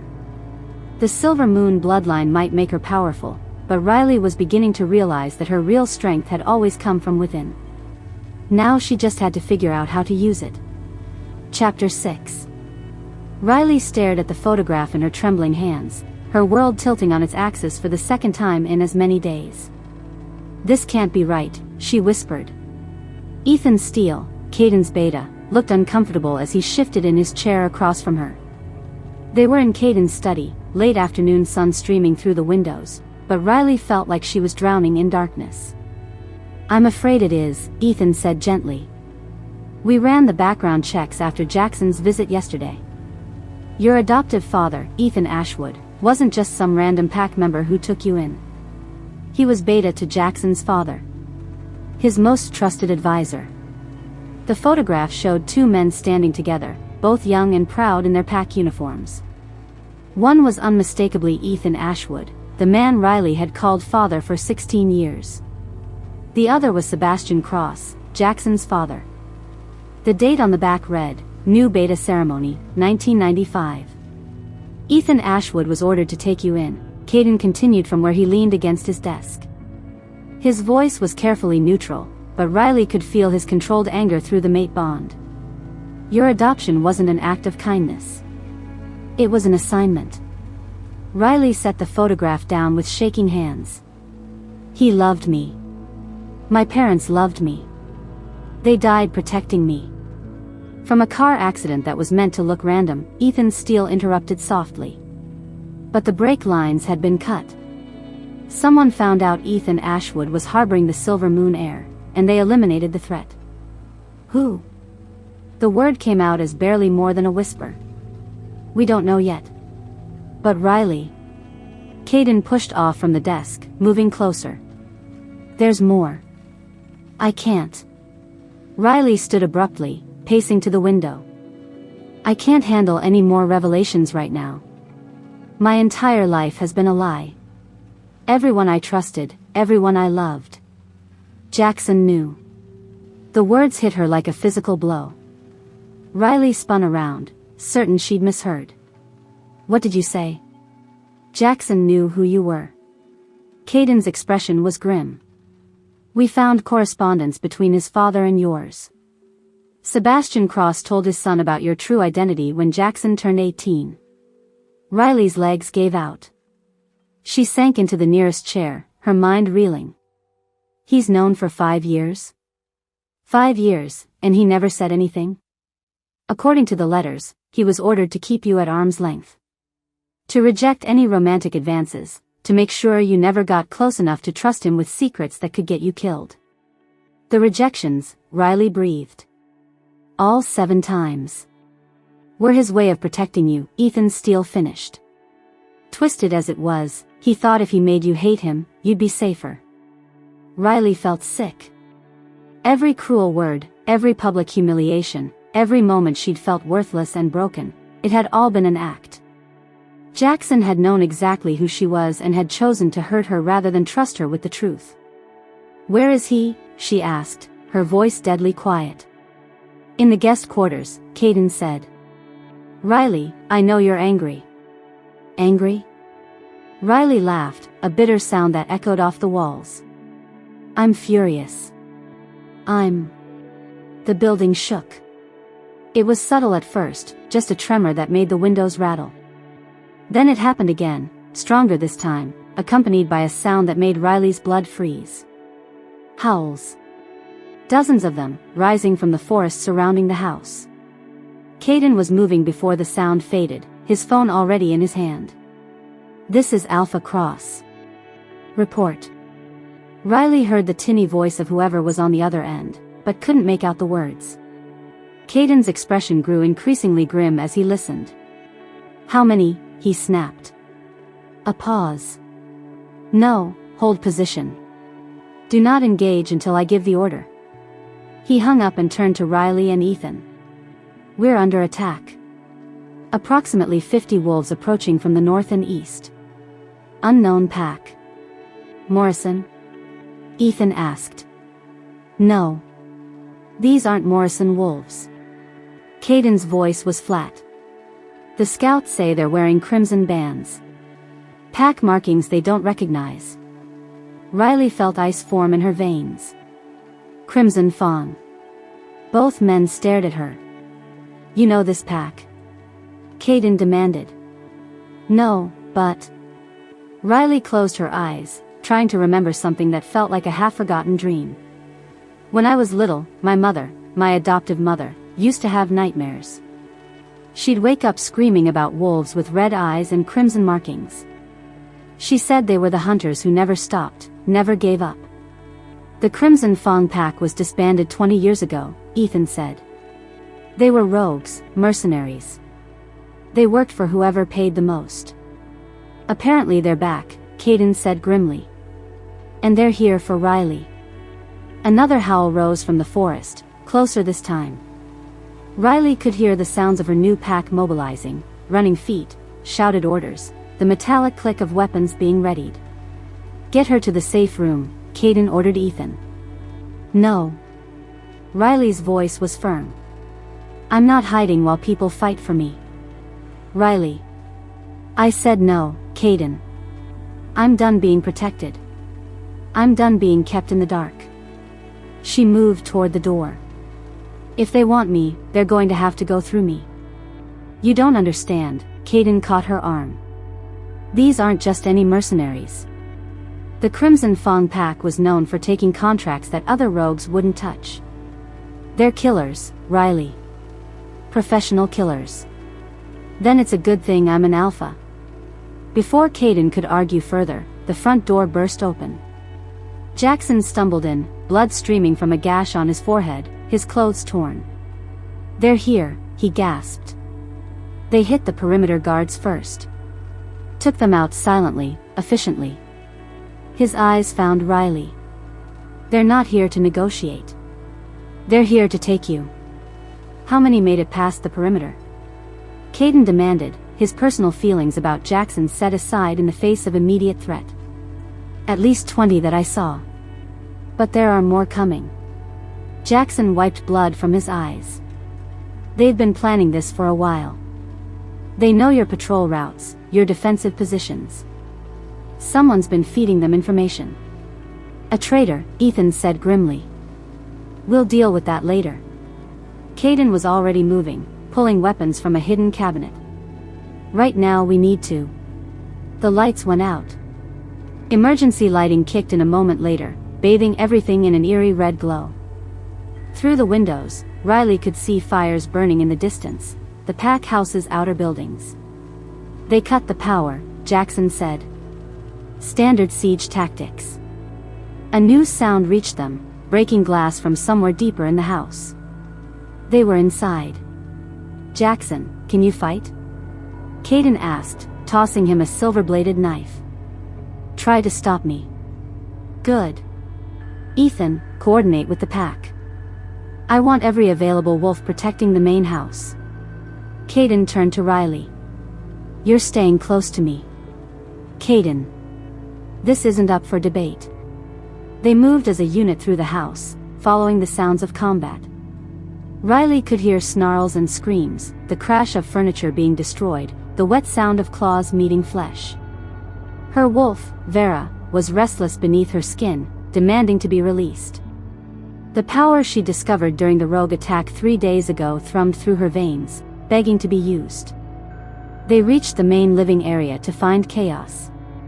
Shadow Creek wolves were locked in combat with invaders whose eyes glowed an unnatural red in the emergency lighting. The attackers fought with a coordination that spoke of military training, moving as one unit despite being in individual battles. But what caught Riley's attention wasn't the fighting. It was the figure standing calmly in the center of the room, untouched by the violence around him. He was tall and lean, with silver hair and pale skin that seemed to glow in the red light. When he turned toward them, Riley saw eyes the color of fresh blood. Riley Moonstone, he said, his voice carrying easily over the sounds of battle. At last. Who are you? Caden demanded, moving protectively in front of Riley. I am Gage Nightshade, Alpha of the Crimson Fang Pack. His smile revealed teeth that had been filed to points. And I've come to collect what belongs to us. Nothing here belongs to you, Jackson snarled, moving to Riley's other side. Doesn't it? Gage's laugh was like breaking glass.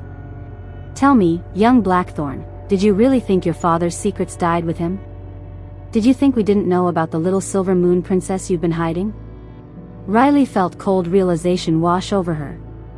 You killed my adoptive parents. Such a clever girl.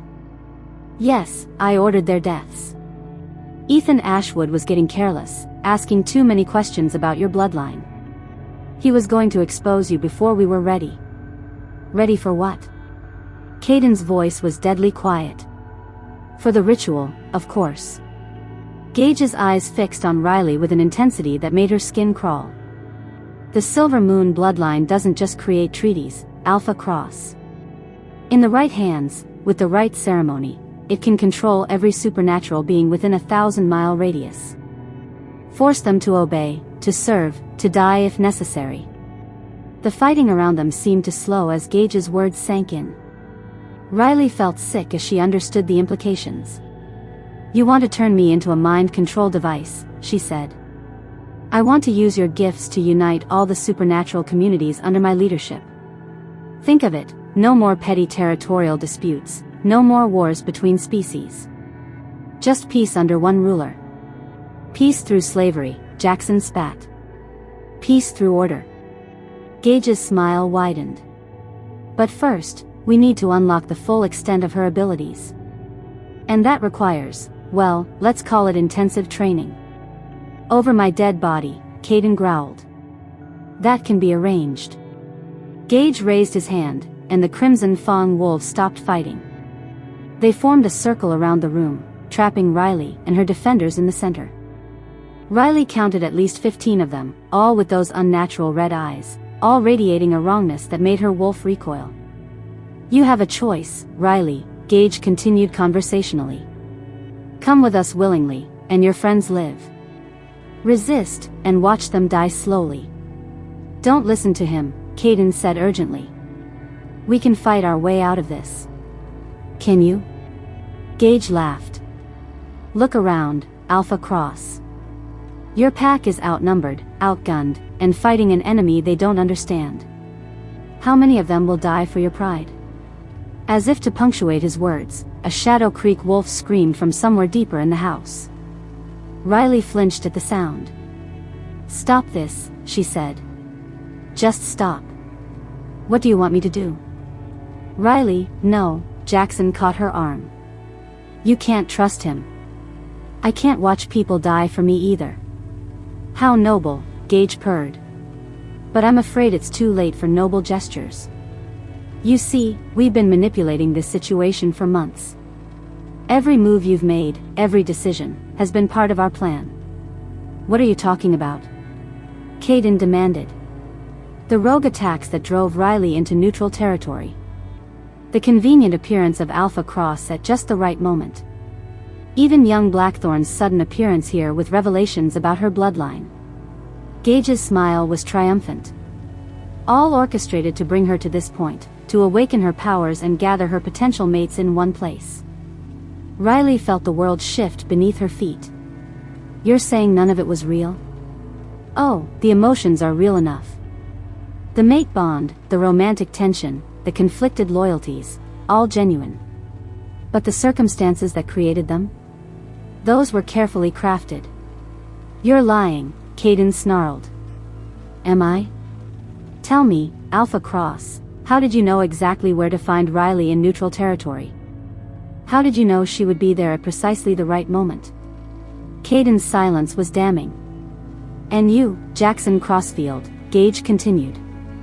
How convenient that your father's effects were suddenly discovered just in time to reveal Riley's true heritage. Almost as if someone wanted you to know. Jackson's face had gone pale. That's impossible. The security on my father's safe can be bypassed by someone with the right resources and motivation. Gage's enjoyment of their shock was evident. We've been planning this for years, children. Every contingency, every possible outcome, all leading to this moment. Riley felt betrayal crash over her in waves. Everything, her meeting with Caden, the mate bond, Jackson's revelations, all of it had been manipulated. She was nothing more than a pawn in a game she hadn't even known she was playing. Now, Gage said, his voice taking on a commanding tone. Enough talk. Riley, you will come with us. Your friends will surrender. And we can all avoid unnecessary bloodshed. No. The word came out stronger than Riley felt. She stepped forward, moving out from behind Caden's protective stance. I said no. I'm done being manipulated. I'm done being used by everyone around me. Power began to flow through her, making the air crackle with energy. You want the Silver Moon bloodline? Come and take it. Her transformation was explosive. Silver light erupted from her skin as she shifted, but this wasn't the same wolf form she'd taken before. This was something new, something that made even the Crimson Fawn wolf step back in alarm. Riley's wolf was massive, easily twice the size of any normal wolf. Her fur gleamed like liquid moonlight, and her eyes blazed with silver fire. When she snarled, the sound seemed to come from everywhere at once. But more than her size or appearance, it was the power radiating from her that made everyone in the room freeze. This wasn't just an alpha, this was something primal, something that spoke to the deepest instincts of every supernatural being present. Impossible, Gage breathed. She's manifesting the original Silver Moon form. That bloodline was supposed to be diluted, weakened. Riley's wolf turned toward him, and when she spoke, her voice echoed with the authority of every alpha who had come before her. You underestimated what happens when you back a cornered animal into a corner, she said, her words carrying supernatural weight. You wanted to control me? Let me show you what real control looks like. The Silver Moon power erupted outward like a shockwave. Every wolf in the room, Crimson Fawn, Shadow Creek, it didn't matter, suddenly found themselves compelled to shift to human form and drop to their knees. Everyone except Caden and Jackson, who stood frozen but upright, protected by their alpha bonds with her. Gage struggled against the compulsion, his face twisted with rage and disbelief. This is impossible. You're untrained, undisciplined. I'm angry, Riley corrected, her massive wolf form padding closer to him. And I'm done playing games. She was preparing to end Gage permanently when movement caught her eye. One of the Crimson Fawn wolves, younger than the others, with fear rather than madness in his red eyes, had broken free of her compulsion somehow. He was reaching for a weapon, aiming not at her but at Jackson. Riley saw the silver blade gleaming in the emergency lighting, saw the trajectory that would take it straight through Jackson's heart. Time seemed to slow as she made her choice. She could save him. Her power was strong enough to stop the blade, to protect the man who had rejected her 7 times but had spent years secretly trying to keep her safe. Or she could let it happen. Let Jackson pay the price for all the lies, all the manipulation, all the pain he'd caused her. The blade was already in motion. She had seconds to decide. Riley chose mercy. Silver light exploded from her, intercepting the thrown knife and turning it to ash. But the effort of controlling so much power while maintaining the compulsion on the other wolves was enormous. She felt something tear inside her, and blood began to flow from her nose and ears. The distraction was all Gage needed. With a roar of rage, he broke free of her control and lunged, not at Riley but at Jackson, claws extended and death in his eyes. No! Riley threw herself between them, taking Gage's claws across her ribs instead of letting them find Jackson's throat. The silver claws, designed to kill even an alpha, tore through her flesh like paper. Riley collapsed, her wolf form flickering as her strength failed. But her sacrifice had given Caden the opening he needed. With a roar of pure fury, he shifted and tore Gage's throat out before the Crimson Fang Alpha could strike again. The remaining Crimson Fang wolves, leaderless and confused, scattered into the night. Riley lay on the floor, bleeding silver onto the expensive hardwood, looking up at 2 faces filled with anguish. Jackson had dropped to his knees beside her, his hands hovering over her wounds as if he could heal them through will alone. "Why?" he whispered, his voice broken. "After everything I did to you, why did you save me?" Riley's vision was growing dim, but she managed a small smile. "Because despite everything, despite all the lies and manipulation, I know you were trying to protect me. Even if you did it wrong." "Riley, stay awake," Caden commanded, his alpha voice trying to hold her to consciousness. "The healers are coming. You're going to be fine." "Am I?" Riley asked weakly. "Because I'm pretty sure Gage's claws were poisoned." The looks on their faces confirmed her fears. As darkness crept in at the edges of her vision, Riley wondered if choosing to save Jackson had been worth dying for. She supposed she'd find out soon enough. Chapter 7. Riley drifted in and out of consciousness, her body fighting the poison coursing through her veins. She was vaguely aware of being moved, of urgent voices around her, of hands pressing against her wounds. But what cut through the haze more than anything was the anguish pouring through her mate bond with Caden. He blamed himself.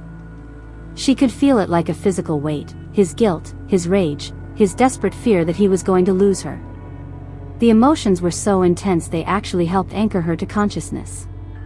"The silver poisoning is too advanced," Dr. Cassidy was saying from somewhere above her. "I've neutralized what I can, but without knowing the specific compound." "Then we find out what it was," Caden's voice, sharp with command and barely controlled panic. "Gage is dead," Jackson's voice, closer than she expected. "We can't exactly interrogate him." "No, but we can interrogate the ones who got away." "Caden."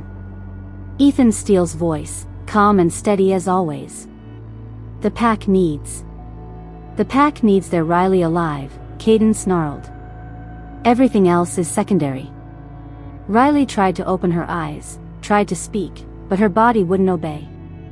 The poison was like ice in her veins, slowing everything down, pulling her deeper into darkness. But through the mate bond, she felt Caden's hand take hers. His touch was warm, real, an anchor in the growing void. "Fight," he whispered, his lips close to her ear. "Please, Riley. Fight." Time became fluid. Riley couldn't tell if she'd been unconscious for minutes or hours when she next surfaced. The first thing she noticed was that the quality of light had changed, no longer the harsh emergency lighting, but the soft glow of candles. The second thing she noticed was the voice speaking nearby. A woman's voice, cultured and familiar in a way that made Riley's blood freeze. "She's stronger than I expected," the voice was saying. "The poisoning should have killed her by now." Maybe because she's not as weak as you thought, Jackson replied, his tone carefully neutral. Riley kept her eyes closed, instinctively knowing that pretending to be unconscious was her best chance to gather information. Through barely cracked eyelids, she could see she was in what looked like the pack's medical facility. Jackson sat beside her bed, but he wasn't alone. A woman stood near the window, her back to Riley. She was tall and elegant, with silver hair that caught the candlelight. When she turned, Riley's heart nearly stopped. The woman looked exactly like her mother. Or rather, exactly like Madeline Silverborn would have looked if she'd lived to be 50. "You're staring," the woman said to Jackson with amusement. "I know the resemblance is striking. Madeline was my baby sister, after all." "Madeline Graves," Jackson said, and Riley heard the tension in his voice. "You're supposed to be dead." Reports of my death were greatly exaggerated. Madeline's smile was cold. "Though I did go to great lengths to make it convincing. Amazing what you can accomplish when everyone believes you don't exist." Riley's mind reeled. This was her aunt. Her mother's sister. The woman who, according to everything she'd been told, had died in the same attack that scattered the Silver Moon pack. "What do you want?" Jackson asked. "The same thing I've always wanted. To restore the Silver Moon pack to its rightful place as the supreme authority over all supernatural beings." Madeline moved closer to Riley's bed, and it took all of Riley's self-control not to flinch. "My dear niece is the key to that. Her blood, specifically." "Her blood?" "The Silver Moon bloodline isn't just about creating treaties, young Blackthorn. In its purest form, with the right ritual, it can command absolute obedience from any supernatural being. My sister was too weak to use that power, too concerned with ethics and morality." "But Riley..." Madeline's hand hovered over Riley's forehead. "Riley has been shaped by suffering, by betrayal, by the kind of pain that burns away hesitation. You orchestrated all of it," Jackson said slowly. "The attacks on her parents, the rejections, everything." "Of course I did. Pain awakens power, Jackson.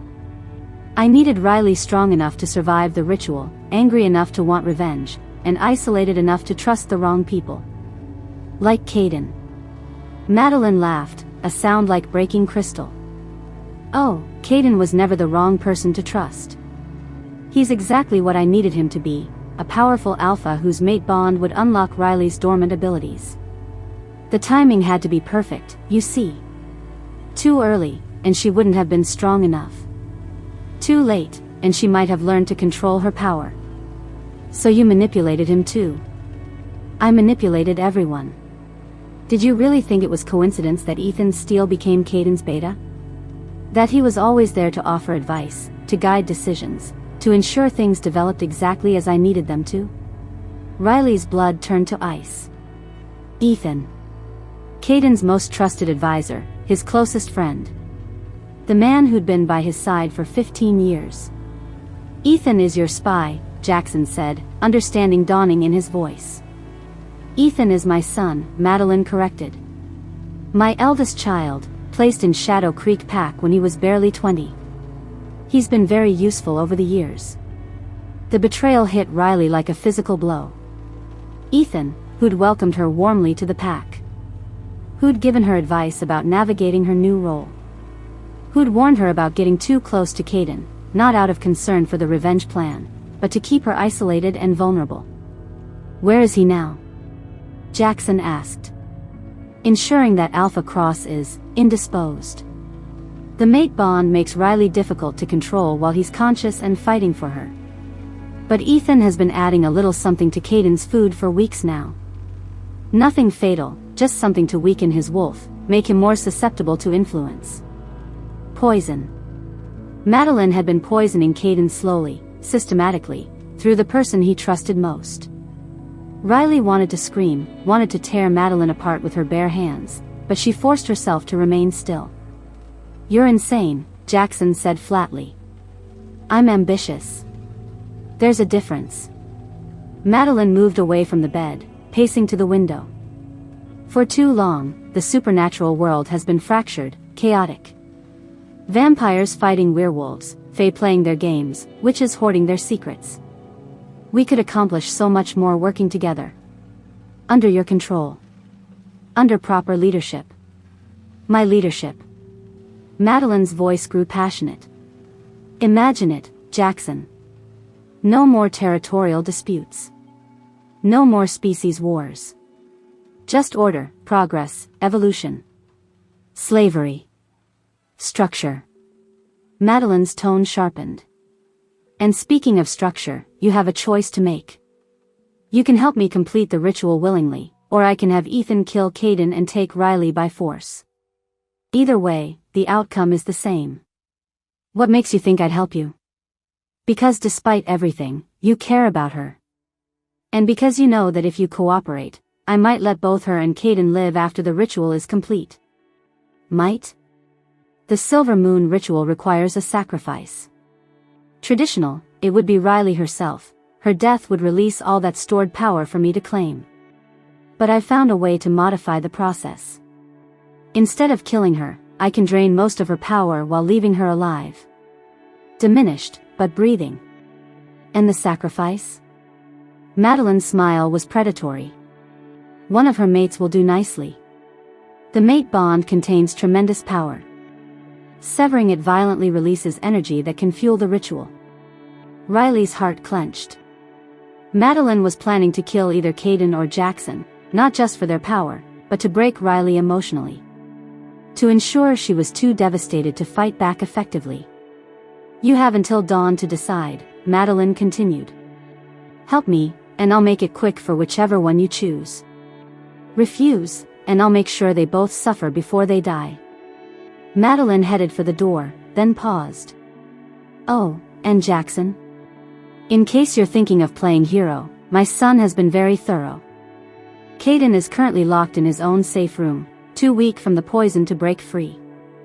Most of his pack believes he's in there recovering from the battle. By the time anyone realizes something is wrong, it will be far too late. The door closed behind her with a soft click, leaving Jackson alone with Riley. For a long moment, he sat in silence, his head in his hands. I know you're awake, he said finally. Riley opened her eyes, meeting his gaze. How long have you known? Your breathing changed when she mentioned Ethan. Your wolf may be dormant from the poison, but your human reactions are still there. Jackson leaned forward, his voice urgent. Riley, we have to get out of here. We have to warn Caden. I can barely move, Riley said, testing her limbs. The poison had weakened her significantly, though not as much as Madeline seemed to think. And you heard her, Ethan has him locked up somewhere. Then we find him. We break him out. With what army? Madeline said most of the pack thinks Caden is recovering. That means Ethan has control of Shadow Creek's forces. Jackson was quiet for a moment, then, not all of them. There are wolves loyal to Caden personally, not just to the pack structure. If we can reach them. How?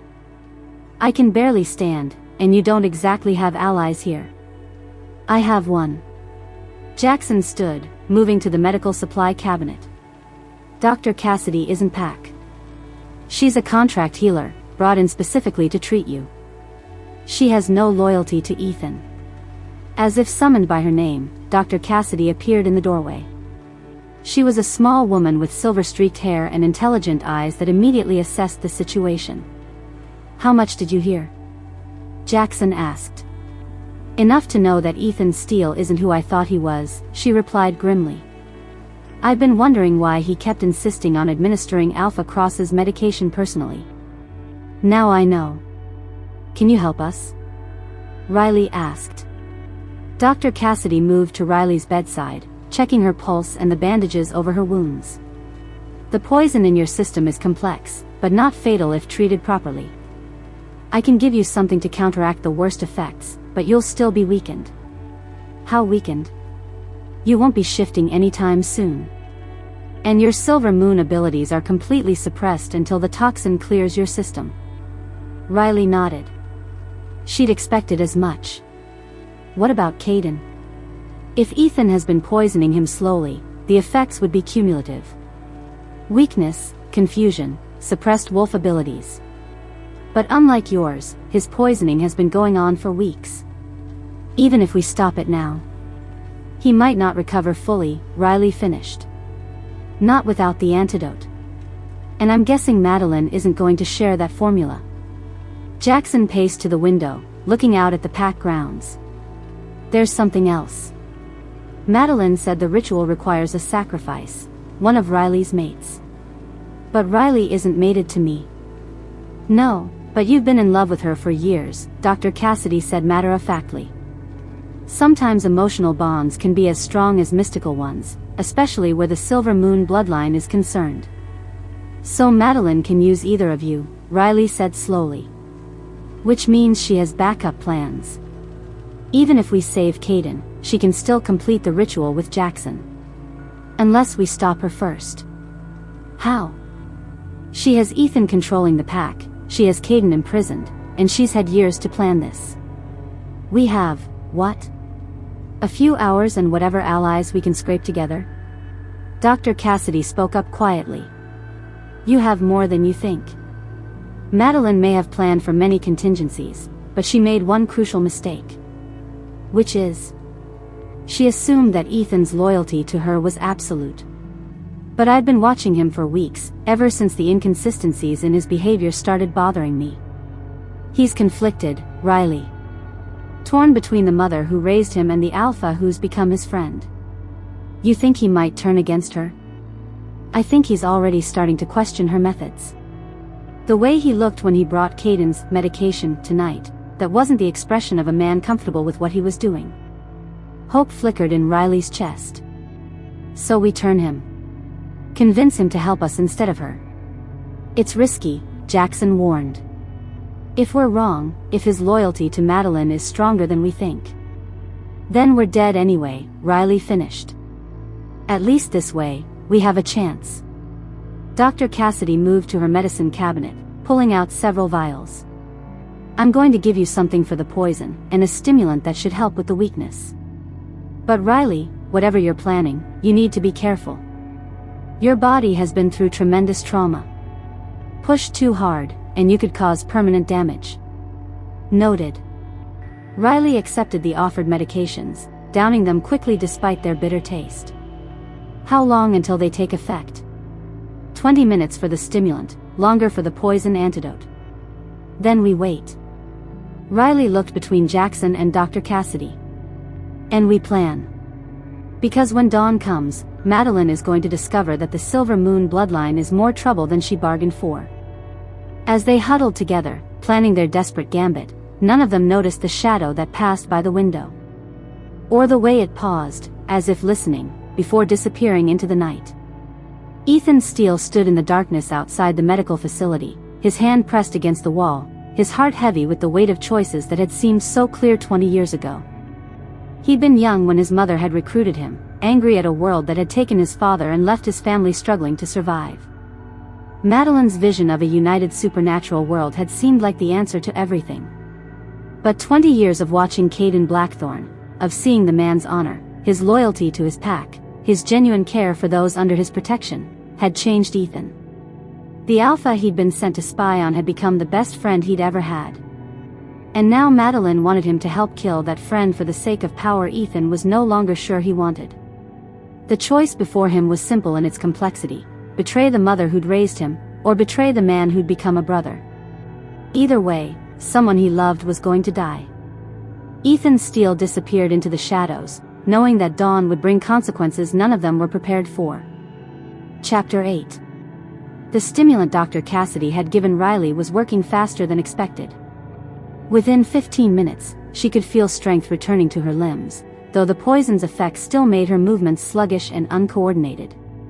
More concerning was the growing distress she felt through her mate bond with Caden. Something was wrong. Very wrong. He's in pain, Riley said suddenly, pressing a hand to her chest where the bond anchored itself. The connection that had been a source of comfort was now transmitting waves of confusion and rage.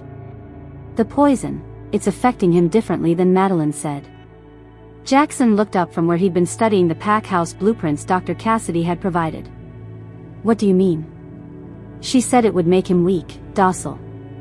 But what I'm feeling through the bond. Riley closed her eyes, trying to parse the chaotic emotions flooding their connection. He's furious. And scared. And he can't tell what's real anymore. Dr. Cassidy frowned, checking her notes. If Ethan has been using a different compound than what Madeline intended, some wolf suppressants can cause paranoia and aggression instead of sedation, especially in alpha-level wolves. We need to get to him now, Riley said, struggling to her feet. The room spun, but she forced herself to stay upright. Before he does something that can't be undone.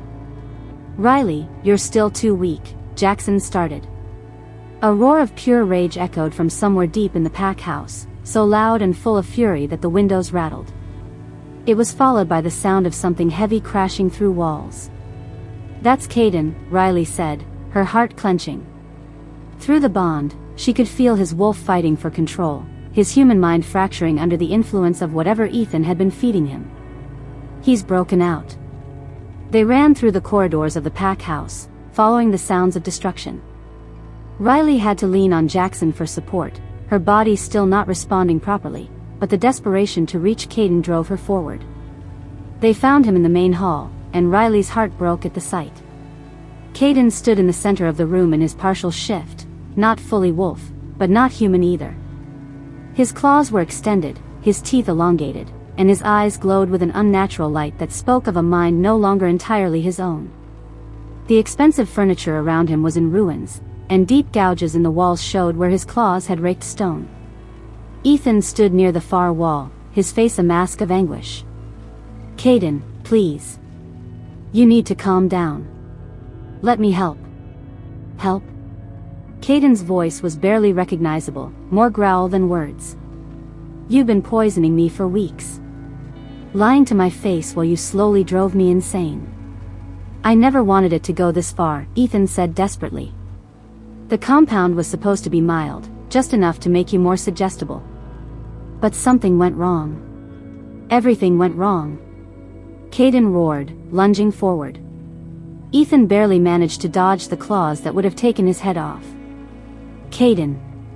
Riley called out, stepping into the room despite Jackson's attempt to hold her back. Caden spun toward her voice, and when his eyes found her, the madness in them flickered with recognition. For a moment, she thought the bond between them might be enough to bring him back. Then his gaze shifted to Jackson beside her, and the madness returned tenfold. You, Caden snarled, his attention fixing on Jackson with terrifying intensity. You're here. In my house. With my mate. Caden, it's not what you think, Riley started. Isn't it? Caden's laugh was broken, bitter. The poison clears my mind just enough to see the truth. You chose him, didn't you? When Gage attacked, you saved him instead of protecting yourself. You've been choosing him all along. That's not true. Then why is he still here? Caden began stalking toward them, and Riley could see the predator in every line of his body. Why haven't you sent him away? Why do I feel your emotions shift every time you look at him? Riley's breath caught. The mate bond went both ways. If she could feel Caden's emotions, he could feel hers. And despite everything, despite the lies and manipulation, she did still have feelings for Jackson. Complicated, painful feelings that she'd been trying to suppress. I can smell him on you, Caden continued, his voice dropping to a whisper that was somehow more terrifying than his roars. His scent, mixed with yours. How long, Riley? How long have you been planning to leave me for him? Caden, you're not thinking clearly, Jackson said, stepping protectively in front of Riley. The poison is affecting your judgment. Don't. Caden's eyes flashed. Don't you dare talk to me about judgment. You rejected her 7 times, and now you think you can just take her back. I'm trying to protect her. From what? From me? Caden's claws extended further. Maybe you're right. Maybe I am the threat here. Riley felt the shift in his emotions through the bond, the moment when hurt and confusion crystallized into cold, murderous intent. He was going to kill Jackson, and in his poisoned state, nothing she said would stop him. Caden, please, she tried one more time. But he was already moving, faster than should have been possible even for an alpha. Jackson tried to dodge, but he was still human, still limited by normal reflexes. Caden's claws caught him across the chest, sending him crashing into the wall with a sickening crack. Blood bloomed across Jackson's shirt as he slumped to the floor, gasping. No! Riley threw herself between them as Caden advanced for the killing blow.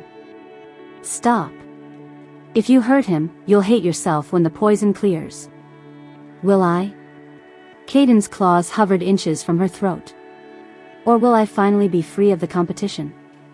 Riley looked into his eyes and saw almost nothing of the man she'd fallen in love with. The poison had stripped away his control, his compassion, leaving only the most primal instincts. Possessiveness. Jealousy. The need to eliminate threats to his mate. She had one choice. One terrible, heartbreaking choice. I reject you, she whispered. The words hung in the air like a curse. Caden's eyes widened in shock, the predatory focus suddenly replaced by confusion. What? I, Riley Moonstone, reject you, Caden Blackthorn, as my mate. Each word felt like tearing out a piece of her soul. I sever the bond between us. I release you from any claim to me. The effect was immediate and devastating. The mate bond, which had been a constant presence in Riley's mind for days, simply stopped.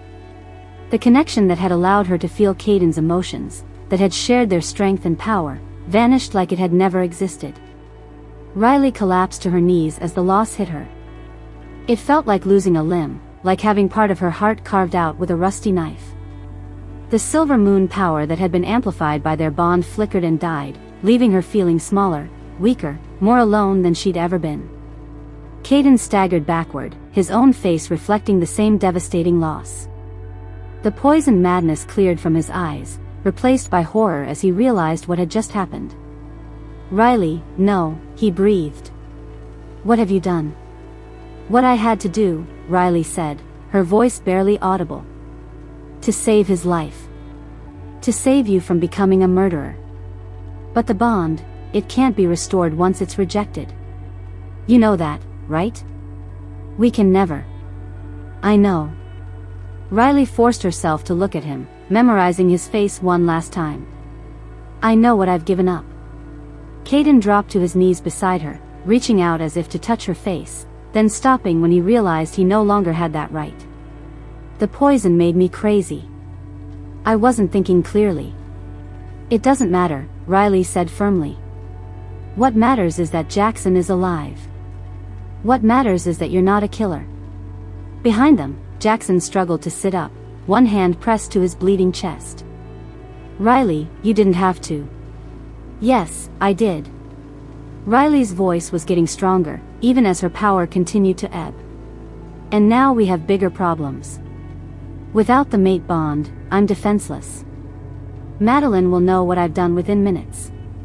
As if summoned by her words, slow applause echoed from the doorway. Madeline Graves stepped into the room, flanked by several crimson fawn wolves. Her smile was triumphant. How beautifully dramatic, she said. Though I must admit, I didn't expect you to make it quite so easy for me. You knew this would happen, Riley accused. You knew the poison would drive him to this. I hoped it would. Ethan was supposed to use a milder compound, but I may have adjusted his supplies. Nothing like a little jealous rage to force impossible choices. Madeline's eyes glittered with satisfaction. And what a choice you made. Rejecting your mate to save your first love. It's almost poetic. What do you want? Caden demanded, struggling to his feet. Without the mate bond to anchor him, the remaining poison in his system was hitting him harder. What I've always wanted. Riley's cooperation in the ritual. Madeline gestured, and her wolves moved to surround them. But first, a little insurance. Ethan appeared in the doorway, his face pale but determined. He was carrying what looked like a modified tranquilizer gun, loaded with darts that glowed with an eerie blue light. I'm sorry, he said, though it wasn't clear who he was apologizing to. But my mother is right about one thing, the supernatural world needs unification. Too many have died in the endless wars. This isn't unification, Jackson said, still bleeding but managing to stand. This is conquest. Sometimes they're the same thing, Madeline said. Ethan, if you please. Ethan raised the gun, his hands shaking slightly. Riley saw his internal struggle, the war between duty to his mother and loyalty to his alpha.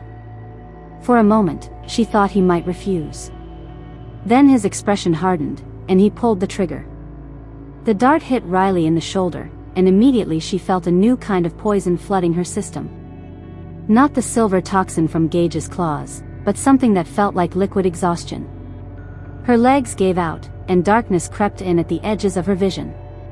A mild paralytic, Madeline explained conversationally as Riley collapsed. You'll be conscious but unable to move for several hours. Perfect for transport. Where are you taking her? Caden demanded, trying to reach Riley but stopped by the Crimson Fawn wolves. Somewhere safe, where she can prepare for the ritual. Madeline knelt beside Riley's prone form. Did you know, dear niece, that the blood moon is in 3 days? Perfect timing, really. Blood moons amplify silver moon power, making the ritual much more effective. Riley tried to speak, tried to move, but her body no longer obeyed her commands. She could only watch helplessly as Madeline's wolves lifted her. The beautiful part, Madeline continued, is that the ritual requires willing participation. Oh, not willing in the sense that you want to die, that would be too much to ask. But willing in the sense that you choose to sacrifice yourself for a greater good. She'll never agree to that, Jackson said fiercely. Won't she? Madeline's smile was cold. When the alternative is watching everyone she cares about die slowly? When I start with the youngest members of both packs and work my way up? I think you'll find Riley has a very strong protective instinct. As they carried her toward the door, Riley managed to catch Ethan's eye. He was staying behind, she realized, maintaining his cover as Caden's loyal beta. But there was something in his expression, regret, determination, and what might have been a message. With tremendous effort, Riley forced herself to speak, her voice barely a whisper that only supernatural hearing could catch. Blood moon, she breathed, hoping Ethan would understand. 3 days. Tell them. Ethan's eyes widened slightly, and he gave an almost imperceptible nod. What did she say? Madeline demanded. Nothing coherent, Ethan lied smoothly. The paralytic affects speech first. Madeline studied him for a moment, then shrugged. No matter. We have what we came for. As they carried Riley out into the night, she caught a last glimpse of Caden and Jackson standing together in the ruined hall. The two men who had both loved her, now united by loss and the desperate need to save her. The irony wasn't lost on her. It had taken her rejection, her capture, and the threat of her death to finally bring the Shadow Creek and Moonridge packs together. She just hoped it would be enough. As unconsciousness finally claimed her, Riley's last thought was a prayer to whatever powers might be listening, let them find her before the blood moon rose. Because once Madeline had what she wanted, Riley suspected that death would be a mercy compared to what would come after. The ritual would make Madeline the supreme alpha of all supernatural beings. And with that kind of power, the world would never be free again. 3 days. That's all the time left to stop an apocalypse that Riley herself had inadvertently set in motion. The countdown to the blood moon had begun. Chapter 9. Riley woke to the sound of chanting. Her body was still paralyzed from Ethan's dart, but her mind was clear, and what she saw when she forced her eyes open made her blood freeze. She was lying on a stone altar in what appeared to be an ancient cave, surrounded by dozens of candles that cast dancing shadows on the walls. The air smelled of incense, old blood, and something else, something that made her wolf recoil in instinctive terror. Dark magic. The kind that had been forbidden for centuries. Madeline stood at the head of the altar, dressed in ceremonial robes that had probably been white once but were now stained with rusty brown patches. In her hands, she held an ornate silver dagger that seemed to drink in the candlelight rather than reflect it. Around the cave, arranged in a perfect circle, stood nearly 30 wolves. But these weren't the crimson fawn wolves Riley had seen before. These were different, older, more primal, with eyes that held an intelligence that was definitely not human. "Ah, you're awake," Madeline said without looking down. "Perfect timing. I was just explaining to my ancestors how we're going to restore the Silver Moon Pack to its rightful glory." "Ancestors?" Riley managed to whisper, though speaking took tremendous effort. "The original Silver Moon Alphas. The ones who created the bloodline binding rituals in the first place." Madeline's smile was radiating madness. "It took me 20 years to figure out how to call them back from the spirit realm, but they're quite eager to see their legacy restored." Riley's eyes adjusted to the dim light, and she realized with horror that the wolves around her weren't entirely solid. She could see through them in places, and when they moved, it was with the fluid grace of beings no longer bound by physical laws. Ghosts. Madeline had summoned the ghosts of dead alphas to witness her ritual. "The blood moon rises in 2 hours," Madeline continued, raising the dagger to catch the candlelight. "And then, my dear niece, you'll help me become something this world has never seen, an alpha with the power to command every supernatural being in existence." "I'll never help you," Riley said, putting as much strength as she could into her voice. "Oh, but you will. Because helping me is the only way to save the people you love." Madeline gestured, and images began to appear in the smoke rising from the incense. Riley saw Shadow Creek territory, saw Moonridge lands, both under attack by creatures she didn't recognize. "My followers are currently visiting both packs. They have orders to kill 1 person every hour until the ritual is complete. Starting with the youngest." Riley's heart clenched as she saw a child, couldn't be more than 10, cowering in what looked like the Shadow Creek school building while something with red eyes stalked through the hallways. "You're a monster," Riley breathed. "I'm a visionary. There's a difference."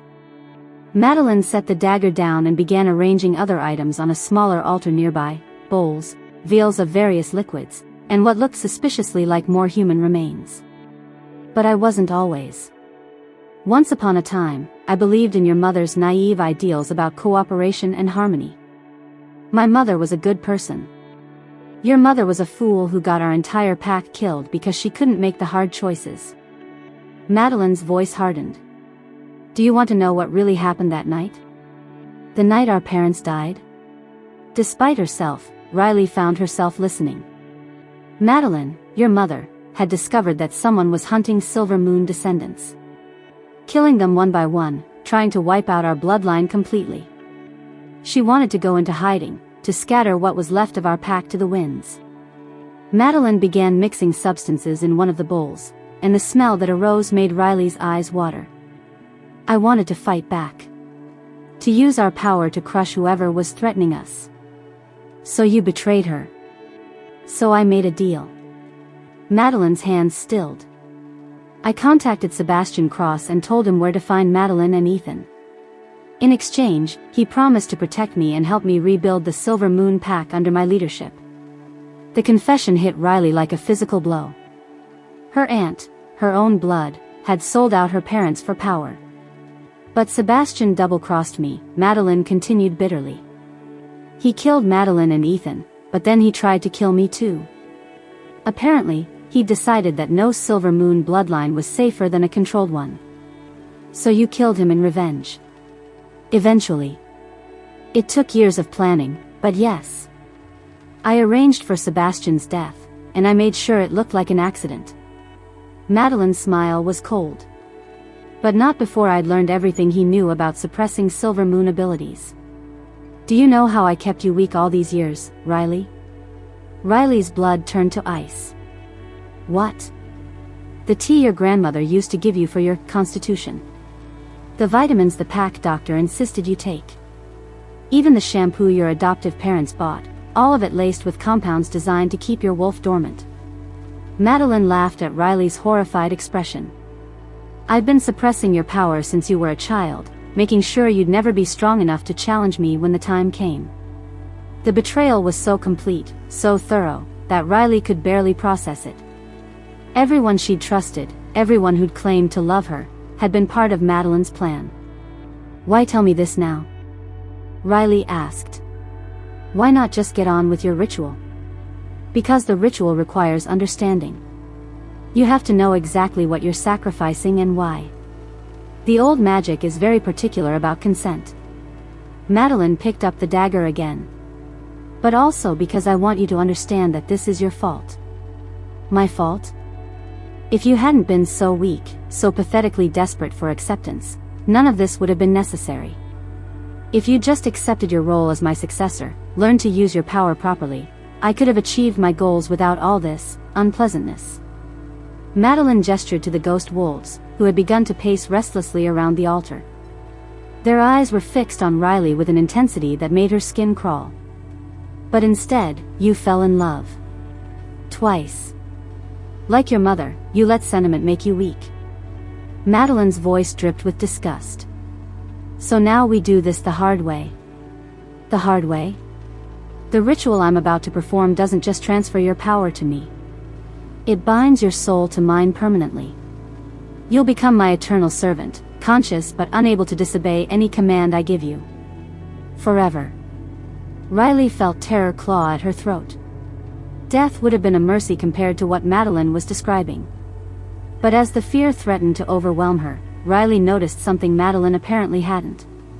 During the 3 days of her captivity, while the paralytic had kept her body immobile, her mind had been anything but passive. The Silver Moon bloodline wasn't just about controlling other supernatural beings. It was about connection, about understanding the bonds that tied all living things together. And while Madeline had been preparing her ritual, Riley had been quietly reaching out through those bonds, making connections her aunt never could have imagined.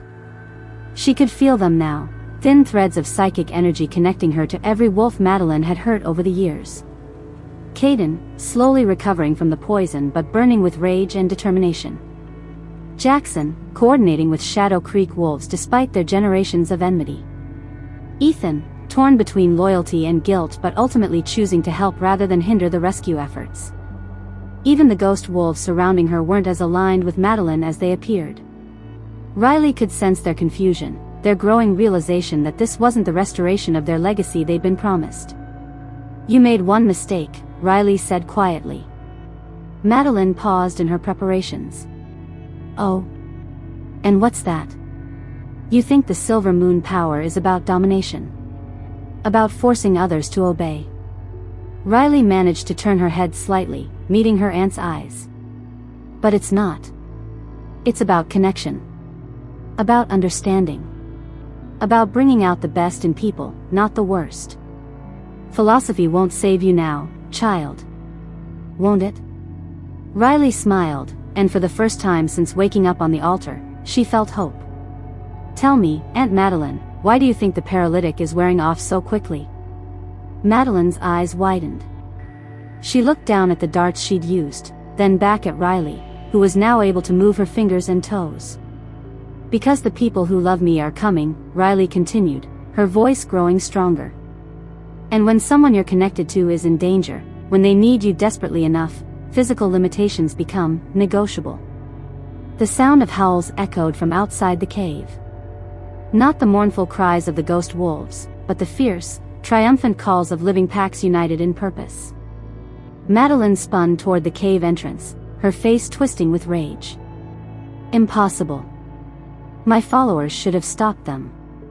Your followers are fighting 3 packs working together for the first time in 50 years, Riley said, managing to push herself up on her elbows. Shadow Creek, Moonridge, and even some of the Morrison wolves who decided they'd rather fight alongside their neighbors than watch the world burn. Through her psychic connections, Riley could feel the battle raging outside. It was fierce and bloody, but her people were winning. Madeline's forces, for all their dark magic and supernatural enhancements, couldn't stand against the combined might of wolves fighting for something they believed in. "No matter," Madeline snarled, raising the dagger high. "I don't need the full ritual. Your blood alone will give me enough power to." The dagger never completed its downward arc. Caden burst into the cave in his full wolf form, moving faster than anything should have been able to move. He hit Madeline mid-strike, sending her flying across the cave to crash against the far wall. Behind him came Jackson, also shifted, his wolf form slightly smaller than Caden's but no less deadly. And behind Jackson came Ethan, his face grim but determined. The ghost wolves suddenly materialized fully, no longer translucent but solid and snarling. They moved to defend Madeline, but Riley was ready for them. "Stop," she commanded, pouring every ounce of Silver Moon authority into her voice. The ghost wolves froze mid-charge. Their eyes, which had been fixed on the intruders, slowly turned to Riley. "You were called here under false pretenses," Riley told them, struggling to sit up fully as sensation returned to her legs. "This isn't about restoring the Silver Moon legacy. This is about perverting it." The largest of the ghost wolves, probably the original Silver Moon Alpha, padded closer to the altar. When he spoke, his voice echoed from everywhere and nowhere at once. "What would you have us do, last daughter of our line? Help me stop her. Help me restore the true purpose of our bloodline, protection, not conquest." The ghost Alpha looked between Riley and Madeline, who was struggling to her feet with blood running from her nose. His ancient eyes seemed to weigh generations of choices and consequences. "The girl speaks truth," he said finally. "This ritual, it is an abomination. A corruption of everything we built."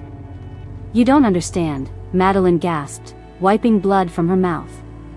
"The supernatural world is fracturing. Without strong leadership, without unity." "Unity cannot be forced," the ghost Alpha interrupted. "It must be chosen. You have forgotten this truth."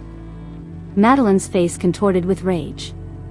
"Then I'll complete the ritual without your help." She lunged for the dagger she'd dropped, but Jackson was faster. His wolf form intercepted her, and they went down in a snarling tangle of claws and teeth. Riley felt power flooding back into her system as the paralytic finally wore off completely.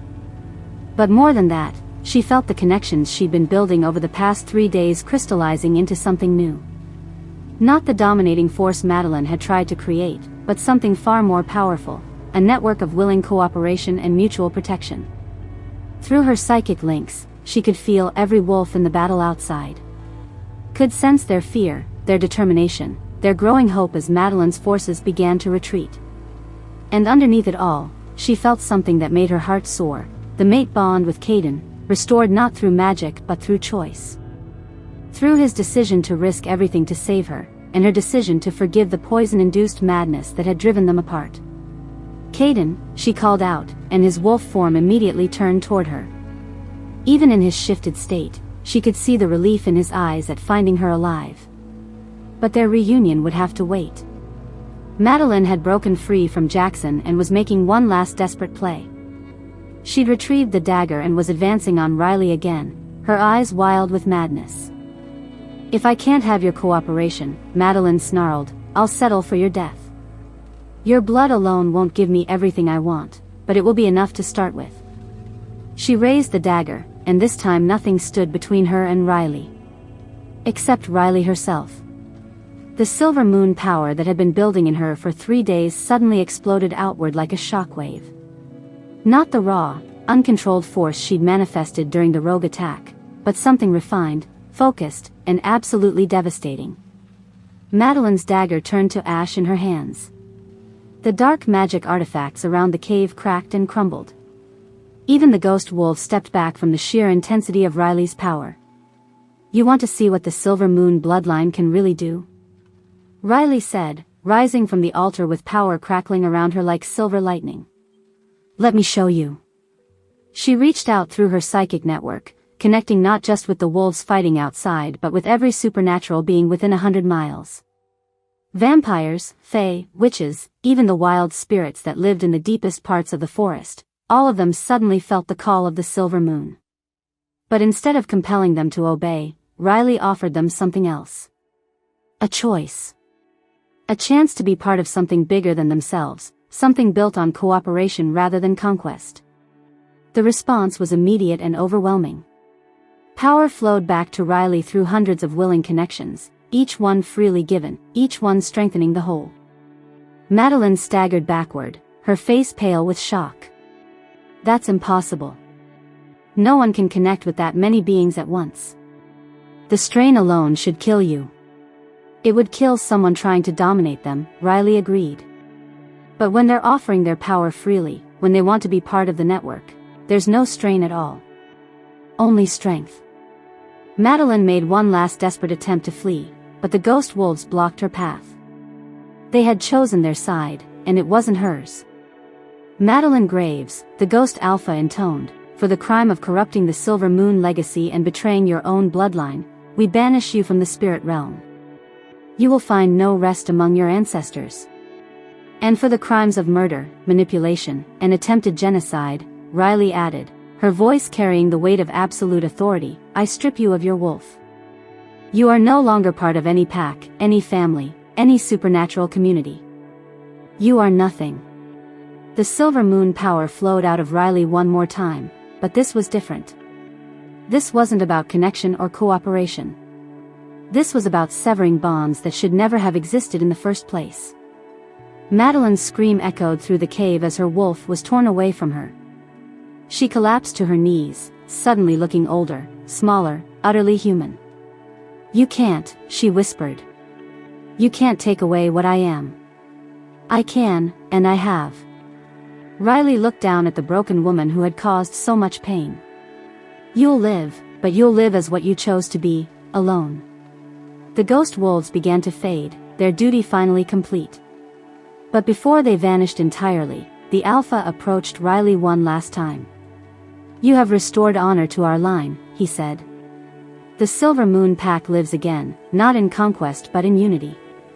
We are proud. Then they were gone, leaving Riley alone with Caden, Jackson, Ethan, and the defeated Madeline. Outside, the sounds of battle had faded. Through her connections, Riley could feel the aftermath, wounded wolves being tended, prisoners being secured, and a growing sense of possibility as 3 former enemy packs worked together to clean up the mess. Is it over? Jackson asked, shifting back to human form. It's over, Riley confirmed. Then she looked between him and Caden, both of whom were watching her with a mixture of awe and love. But I think it's also just the beginning. Because the network she'd created during the ritual, the willing connections between hundreds of supernatural beings, wasn't fading. If anything, it was growing stronger. For the first time in centuries, the supernatural world had a chance at real unity. Not through conquest or coercion, but through choice. And Riley Moonstone, last of the Silver Moon Alphas, would be there to guide them every step of the way. Chapter 10. The power coursing through Riley should have been impossible for any mortal being to contain. She stood in the center of the cave, silver light radiating from her skin in waves that made the very air shimmer. But even as the network of connections strengthened around her, even as hundreds of supernatural beings willingly shared their essence with her, Riley could feel something fundamental shifting inside her. This wasn't just about accessing her Silver Moon heritage anymore. This was something deeper, older, more primal than anything the bloodline had ever produced. Riley, Caden said urgently, his voice cutting through the rush of power in her mind. You need to stop. Your body can't handle this much energy. But Riley barely heard him. Because in the moment when she'd stripped Madeline of her wolf, when she'd absorbed all the stolen power her aunt had accumulated over 20 years of manipulation and murder, something had awakened. Memories that weren't hers flooded her consciousness. Images of a time before packs, before territories, before the endless wars that had defined the supernatural world for centuries. She saw herself, but not herself. A woman who looked exactly like her, standing on a moonlit plateau surrounded by the first wolves ever to take human form. The original Silver Moon Alpha. Not just a powerful leader, but something far more significant. The Alpha Goddess. The first spirit to bridge the gap between human and wolf, the divine being who had created the very concept of the pack bond. Impossible, Madeline whispered from where she knelt on the cave floor, her human eyes wide with disbelief. The goddess died millennia ago. Her spirit was supposed to have passed into legend. Not died, Riley said, but her voice carried harmonics that seemed to come from everywhere at once. Waiting. Sleeping. Until the need was great enough to justify awakening. The silver light around her intensified, and suddenly Riley could see the truth that had been hidden for generations. The Silver Moon Pack hadn't been destroyed by politics or territorial disputes. It had been deliberately scattered because they'd been the guardians of a secret too dangerous for any one group to control. They'd been protecting the dormant spirit of the Alpha Goddess, passing it down through their bloodline, waiting for the time when the supernatural world would need divine intervention to survive. That time was now. The stolen power, Riley said, turning toward Madeline with eyes that now blazed like stars. All those you killed, all those you manipulated, their essence is still trapped in the artifacts you used for the ritual. I can feel them. Madeline's face went pale. You can't. Even if you are what you claim to be, the binding spells are too complex. Not for me. Riley raised her hands, and the broken artifacts around the cave began to glow. One by one, wisps of silver light emerged from them, the stolen life force of Madeline's victims over the years. Dozens of them, maybe hundreds, all the wolves who had died to fuel her aunt's mad quest for power. I return what was taken, Riley declared, her voice echoing with divine authority. I restore what was stolen. I heal what was broken. The wisps of light swirled around her, and through her psychic network, Riley felt their gratitude, their relief, their joy at finally being free. One by one, they faded into peace, but not before each one added their strength to hers. The process should have killed her. The human body, even one with alpha wolf genetics, wasn't designed to channel that much spiritual energy. Riley felt herself beginning to burn out from the inside, her mortal form struggling to contain the divine essence awakening within her. She's dying, Jackson said urgently. The transformation is too much. Her body can't. He was right.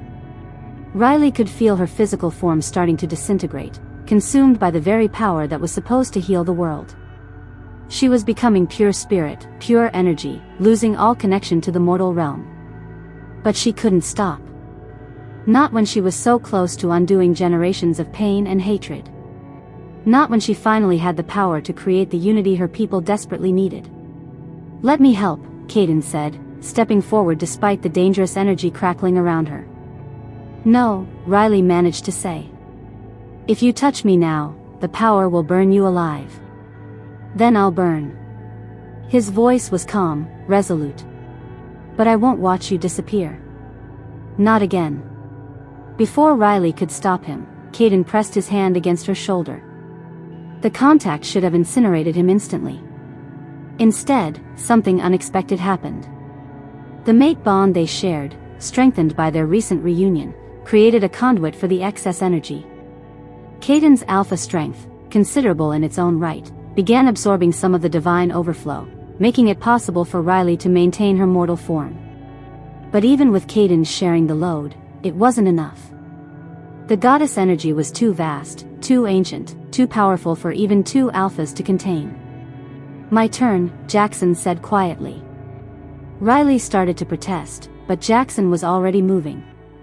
He placed his hand on her other shoulder, and suddenly the load was divided 3 ways. It shouldn't have worked. Jackson wasn't her mate, wasn't connected to her through bonds of magic. But as the 3 of them stood together, Riley realized that some connections went deeper than mystical ceremonies or ancient rituals. Love. Not romantic love, though that was part of it, but the deeper kind of love that connected all living things. The love that had made Jackson spend years trying to protect her in his misguided way. The love that had driven Caden to risk everything to save her. The love that had made Riley choose mercy over vengeance, healing over hatred. That love became a bridge, allowing the 3 of them to share the burden of divine transformation. Together, Riley whispered, and suddenly she understood what the Alpha Goddess had been trying to show her. The supernatural world hadn't been fractured by political differences or territorial disputes. It had been broken by the loss of connection, the forgetting of the fundamental truth that all their peoples shared common origins, common needs, common dreams. But it could be healed. Not through conquest or coercion, but through the willing choice to stand together, to share burdens, to remember that strength came from unity. The silver light emanating from Riley began to change, becoming warmer, more welcoming. Instead of the overwhelming radiance of pure divinity, it became something approachable, something that invited rather than demanded.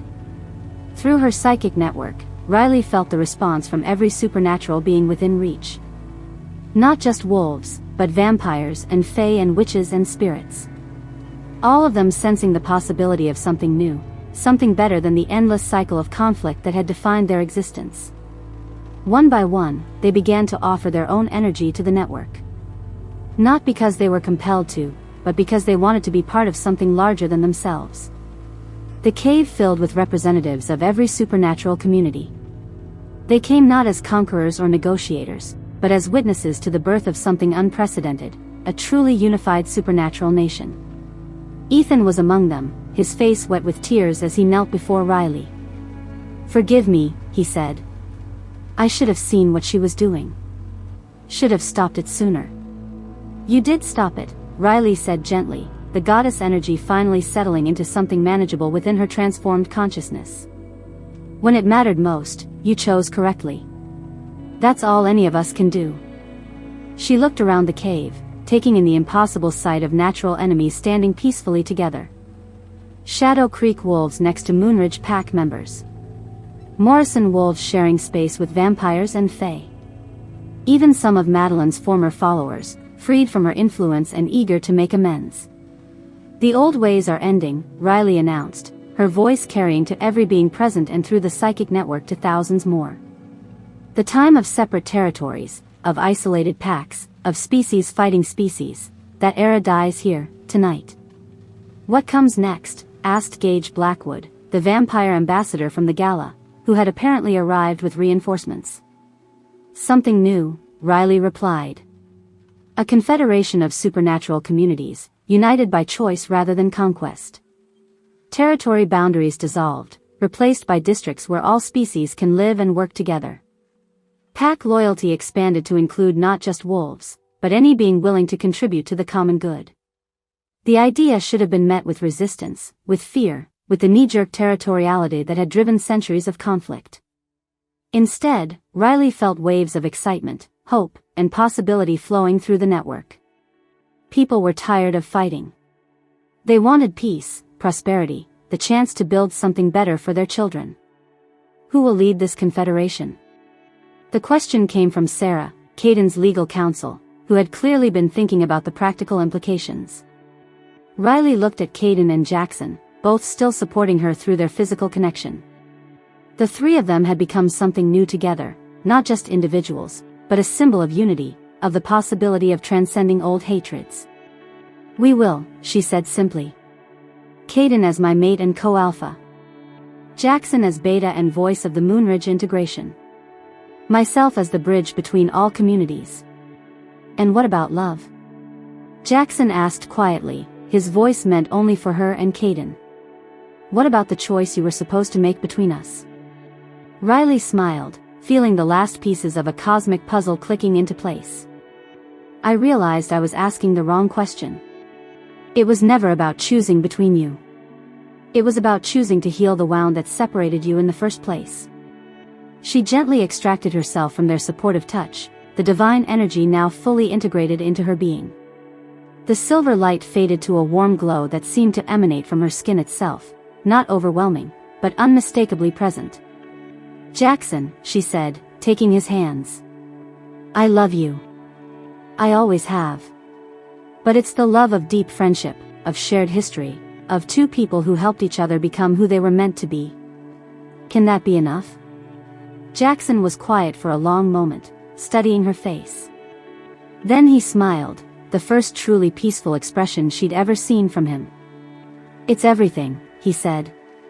"Being your friend, your beta, your partner in building this new world, that's more than I ever dared to hope for." Riley turned to Caden, who was watching her with an expression of wonder and love so intense it took her breath away. "And you," she said. "My mate, my anchor, my choice made freely and completely. Are you ready to help me change the world?" "I've been ready since the moment I found you by that creek," Caden replied, pulling her into his arms. "Whatever comes next, we face it together." Their kiss was witnessed by representatives of every supernatural community, sealing not just their personal bond but the alliance between their peoples. 6 months later, Riley stood on the balcony of the new Confederation headquarters, watching the sun set over what had once been neutral territory.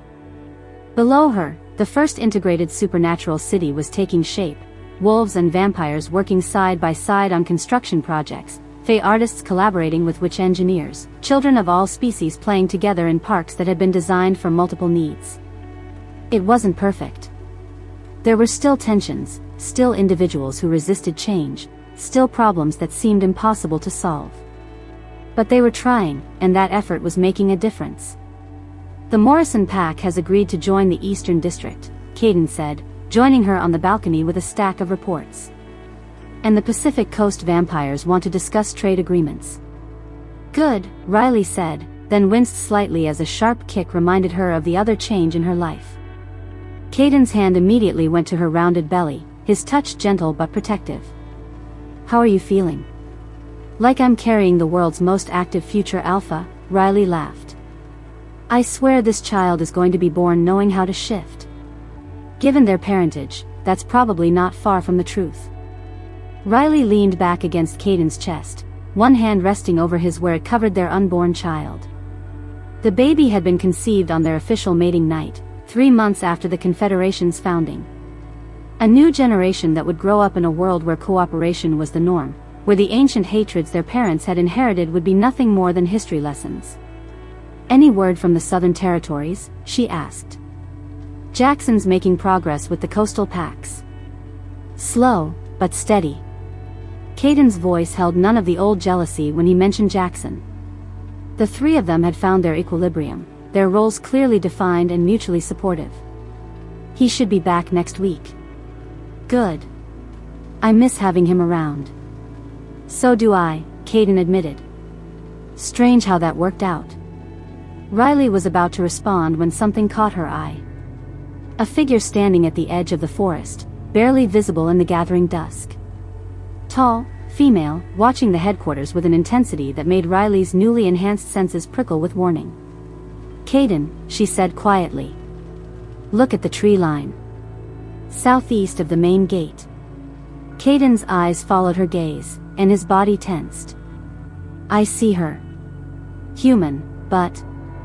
He paused, concentrating. There's something else there. Something that doesn't belong. The figure seemed to realize she'd been spotted. She raised one hand in what might have been a salute or a challenge, then melted back into the forest with inhuman speed. Should we send a patrol? Caden asked. Riley considered it, then shook her head. Not yet. But increase security around the perimeter. And ask Ethan to review Madeline's personal effects again. Something tells me my aunt had more contingency plans than we realized. As they watched, a raven took flight from the spot where the figure had vanished, its cry echoing across the valley like a warning. Riley pressed her hand to her belly, feeling their child respond to her tension with restless movement. Whatever Madeline had planned as her final revenge, whatever threat was watching them from the shadows, Riley would be ready. She was no longer just a rejected wolf or even a powerful alpha. She was the Silver Moon reborn, guardian of the new age, protector of all supernatural peoples. And this time, she wouldn't be facing the darkness alone. The Confederation she'd built, the love she'd found, the family she was creating, all of it would stand against whatever came next. But first, she thought as Caden's arms tightened protectively around her, they would enjoy this moment of peace. This perfect evening when the future seemed bright and the past had finally been laid to rest. Even if that peace might not last as long as they hoped. In the forest, the raven circled once more before disappearing into the night, carrying with it the promise that Riley's story was far from over. The silver moon had risen. But every dawn brought new shadows, and some secrets ran deeper than even divine power could illuminate. For now, though, love was enough. Family was enough. Hope was enough. And sometimes, that was all anyone needed to face whatever came next. Thank you for listening to this story. Subscribe for more exciting stories. If you love to, drop where you are watching from in the comment below. I'd know the country you are watching from. Thank you.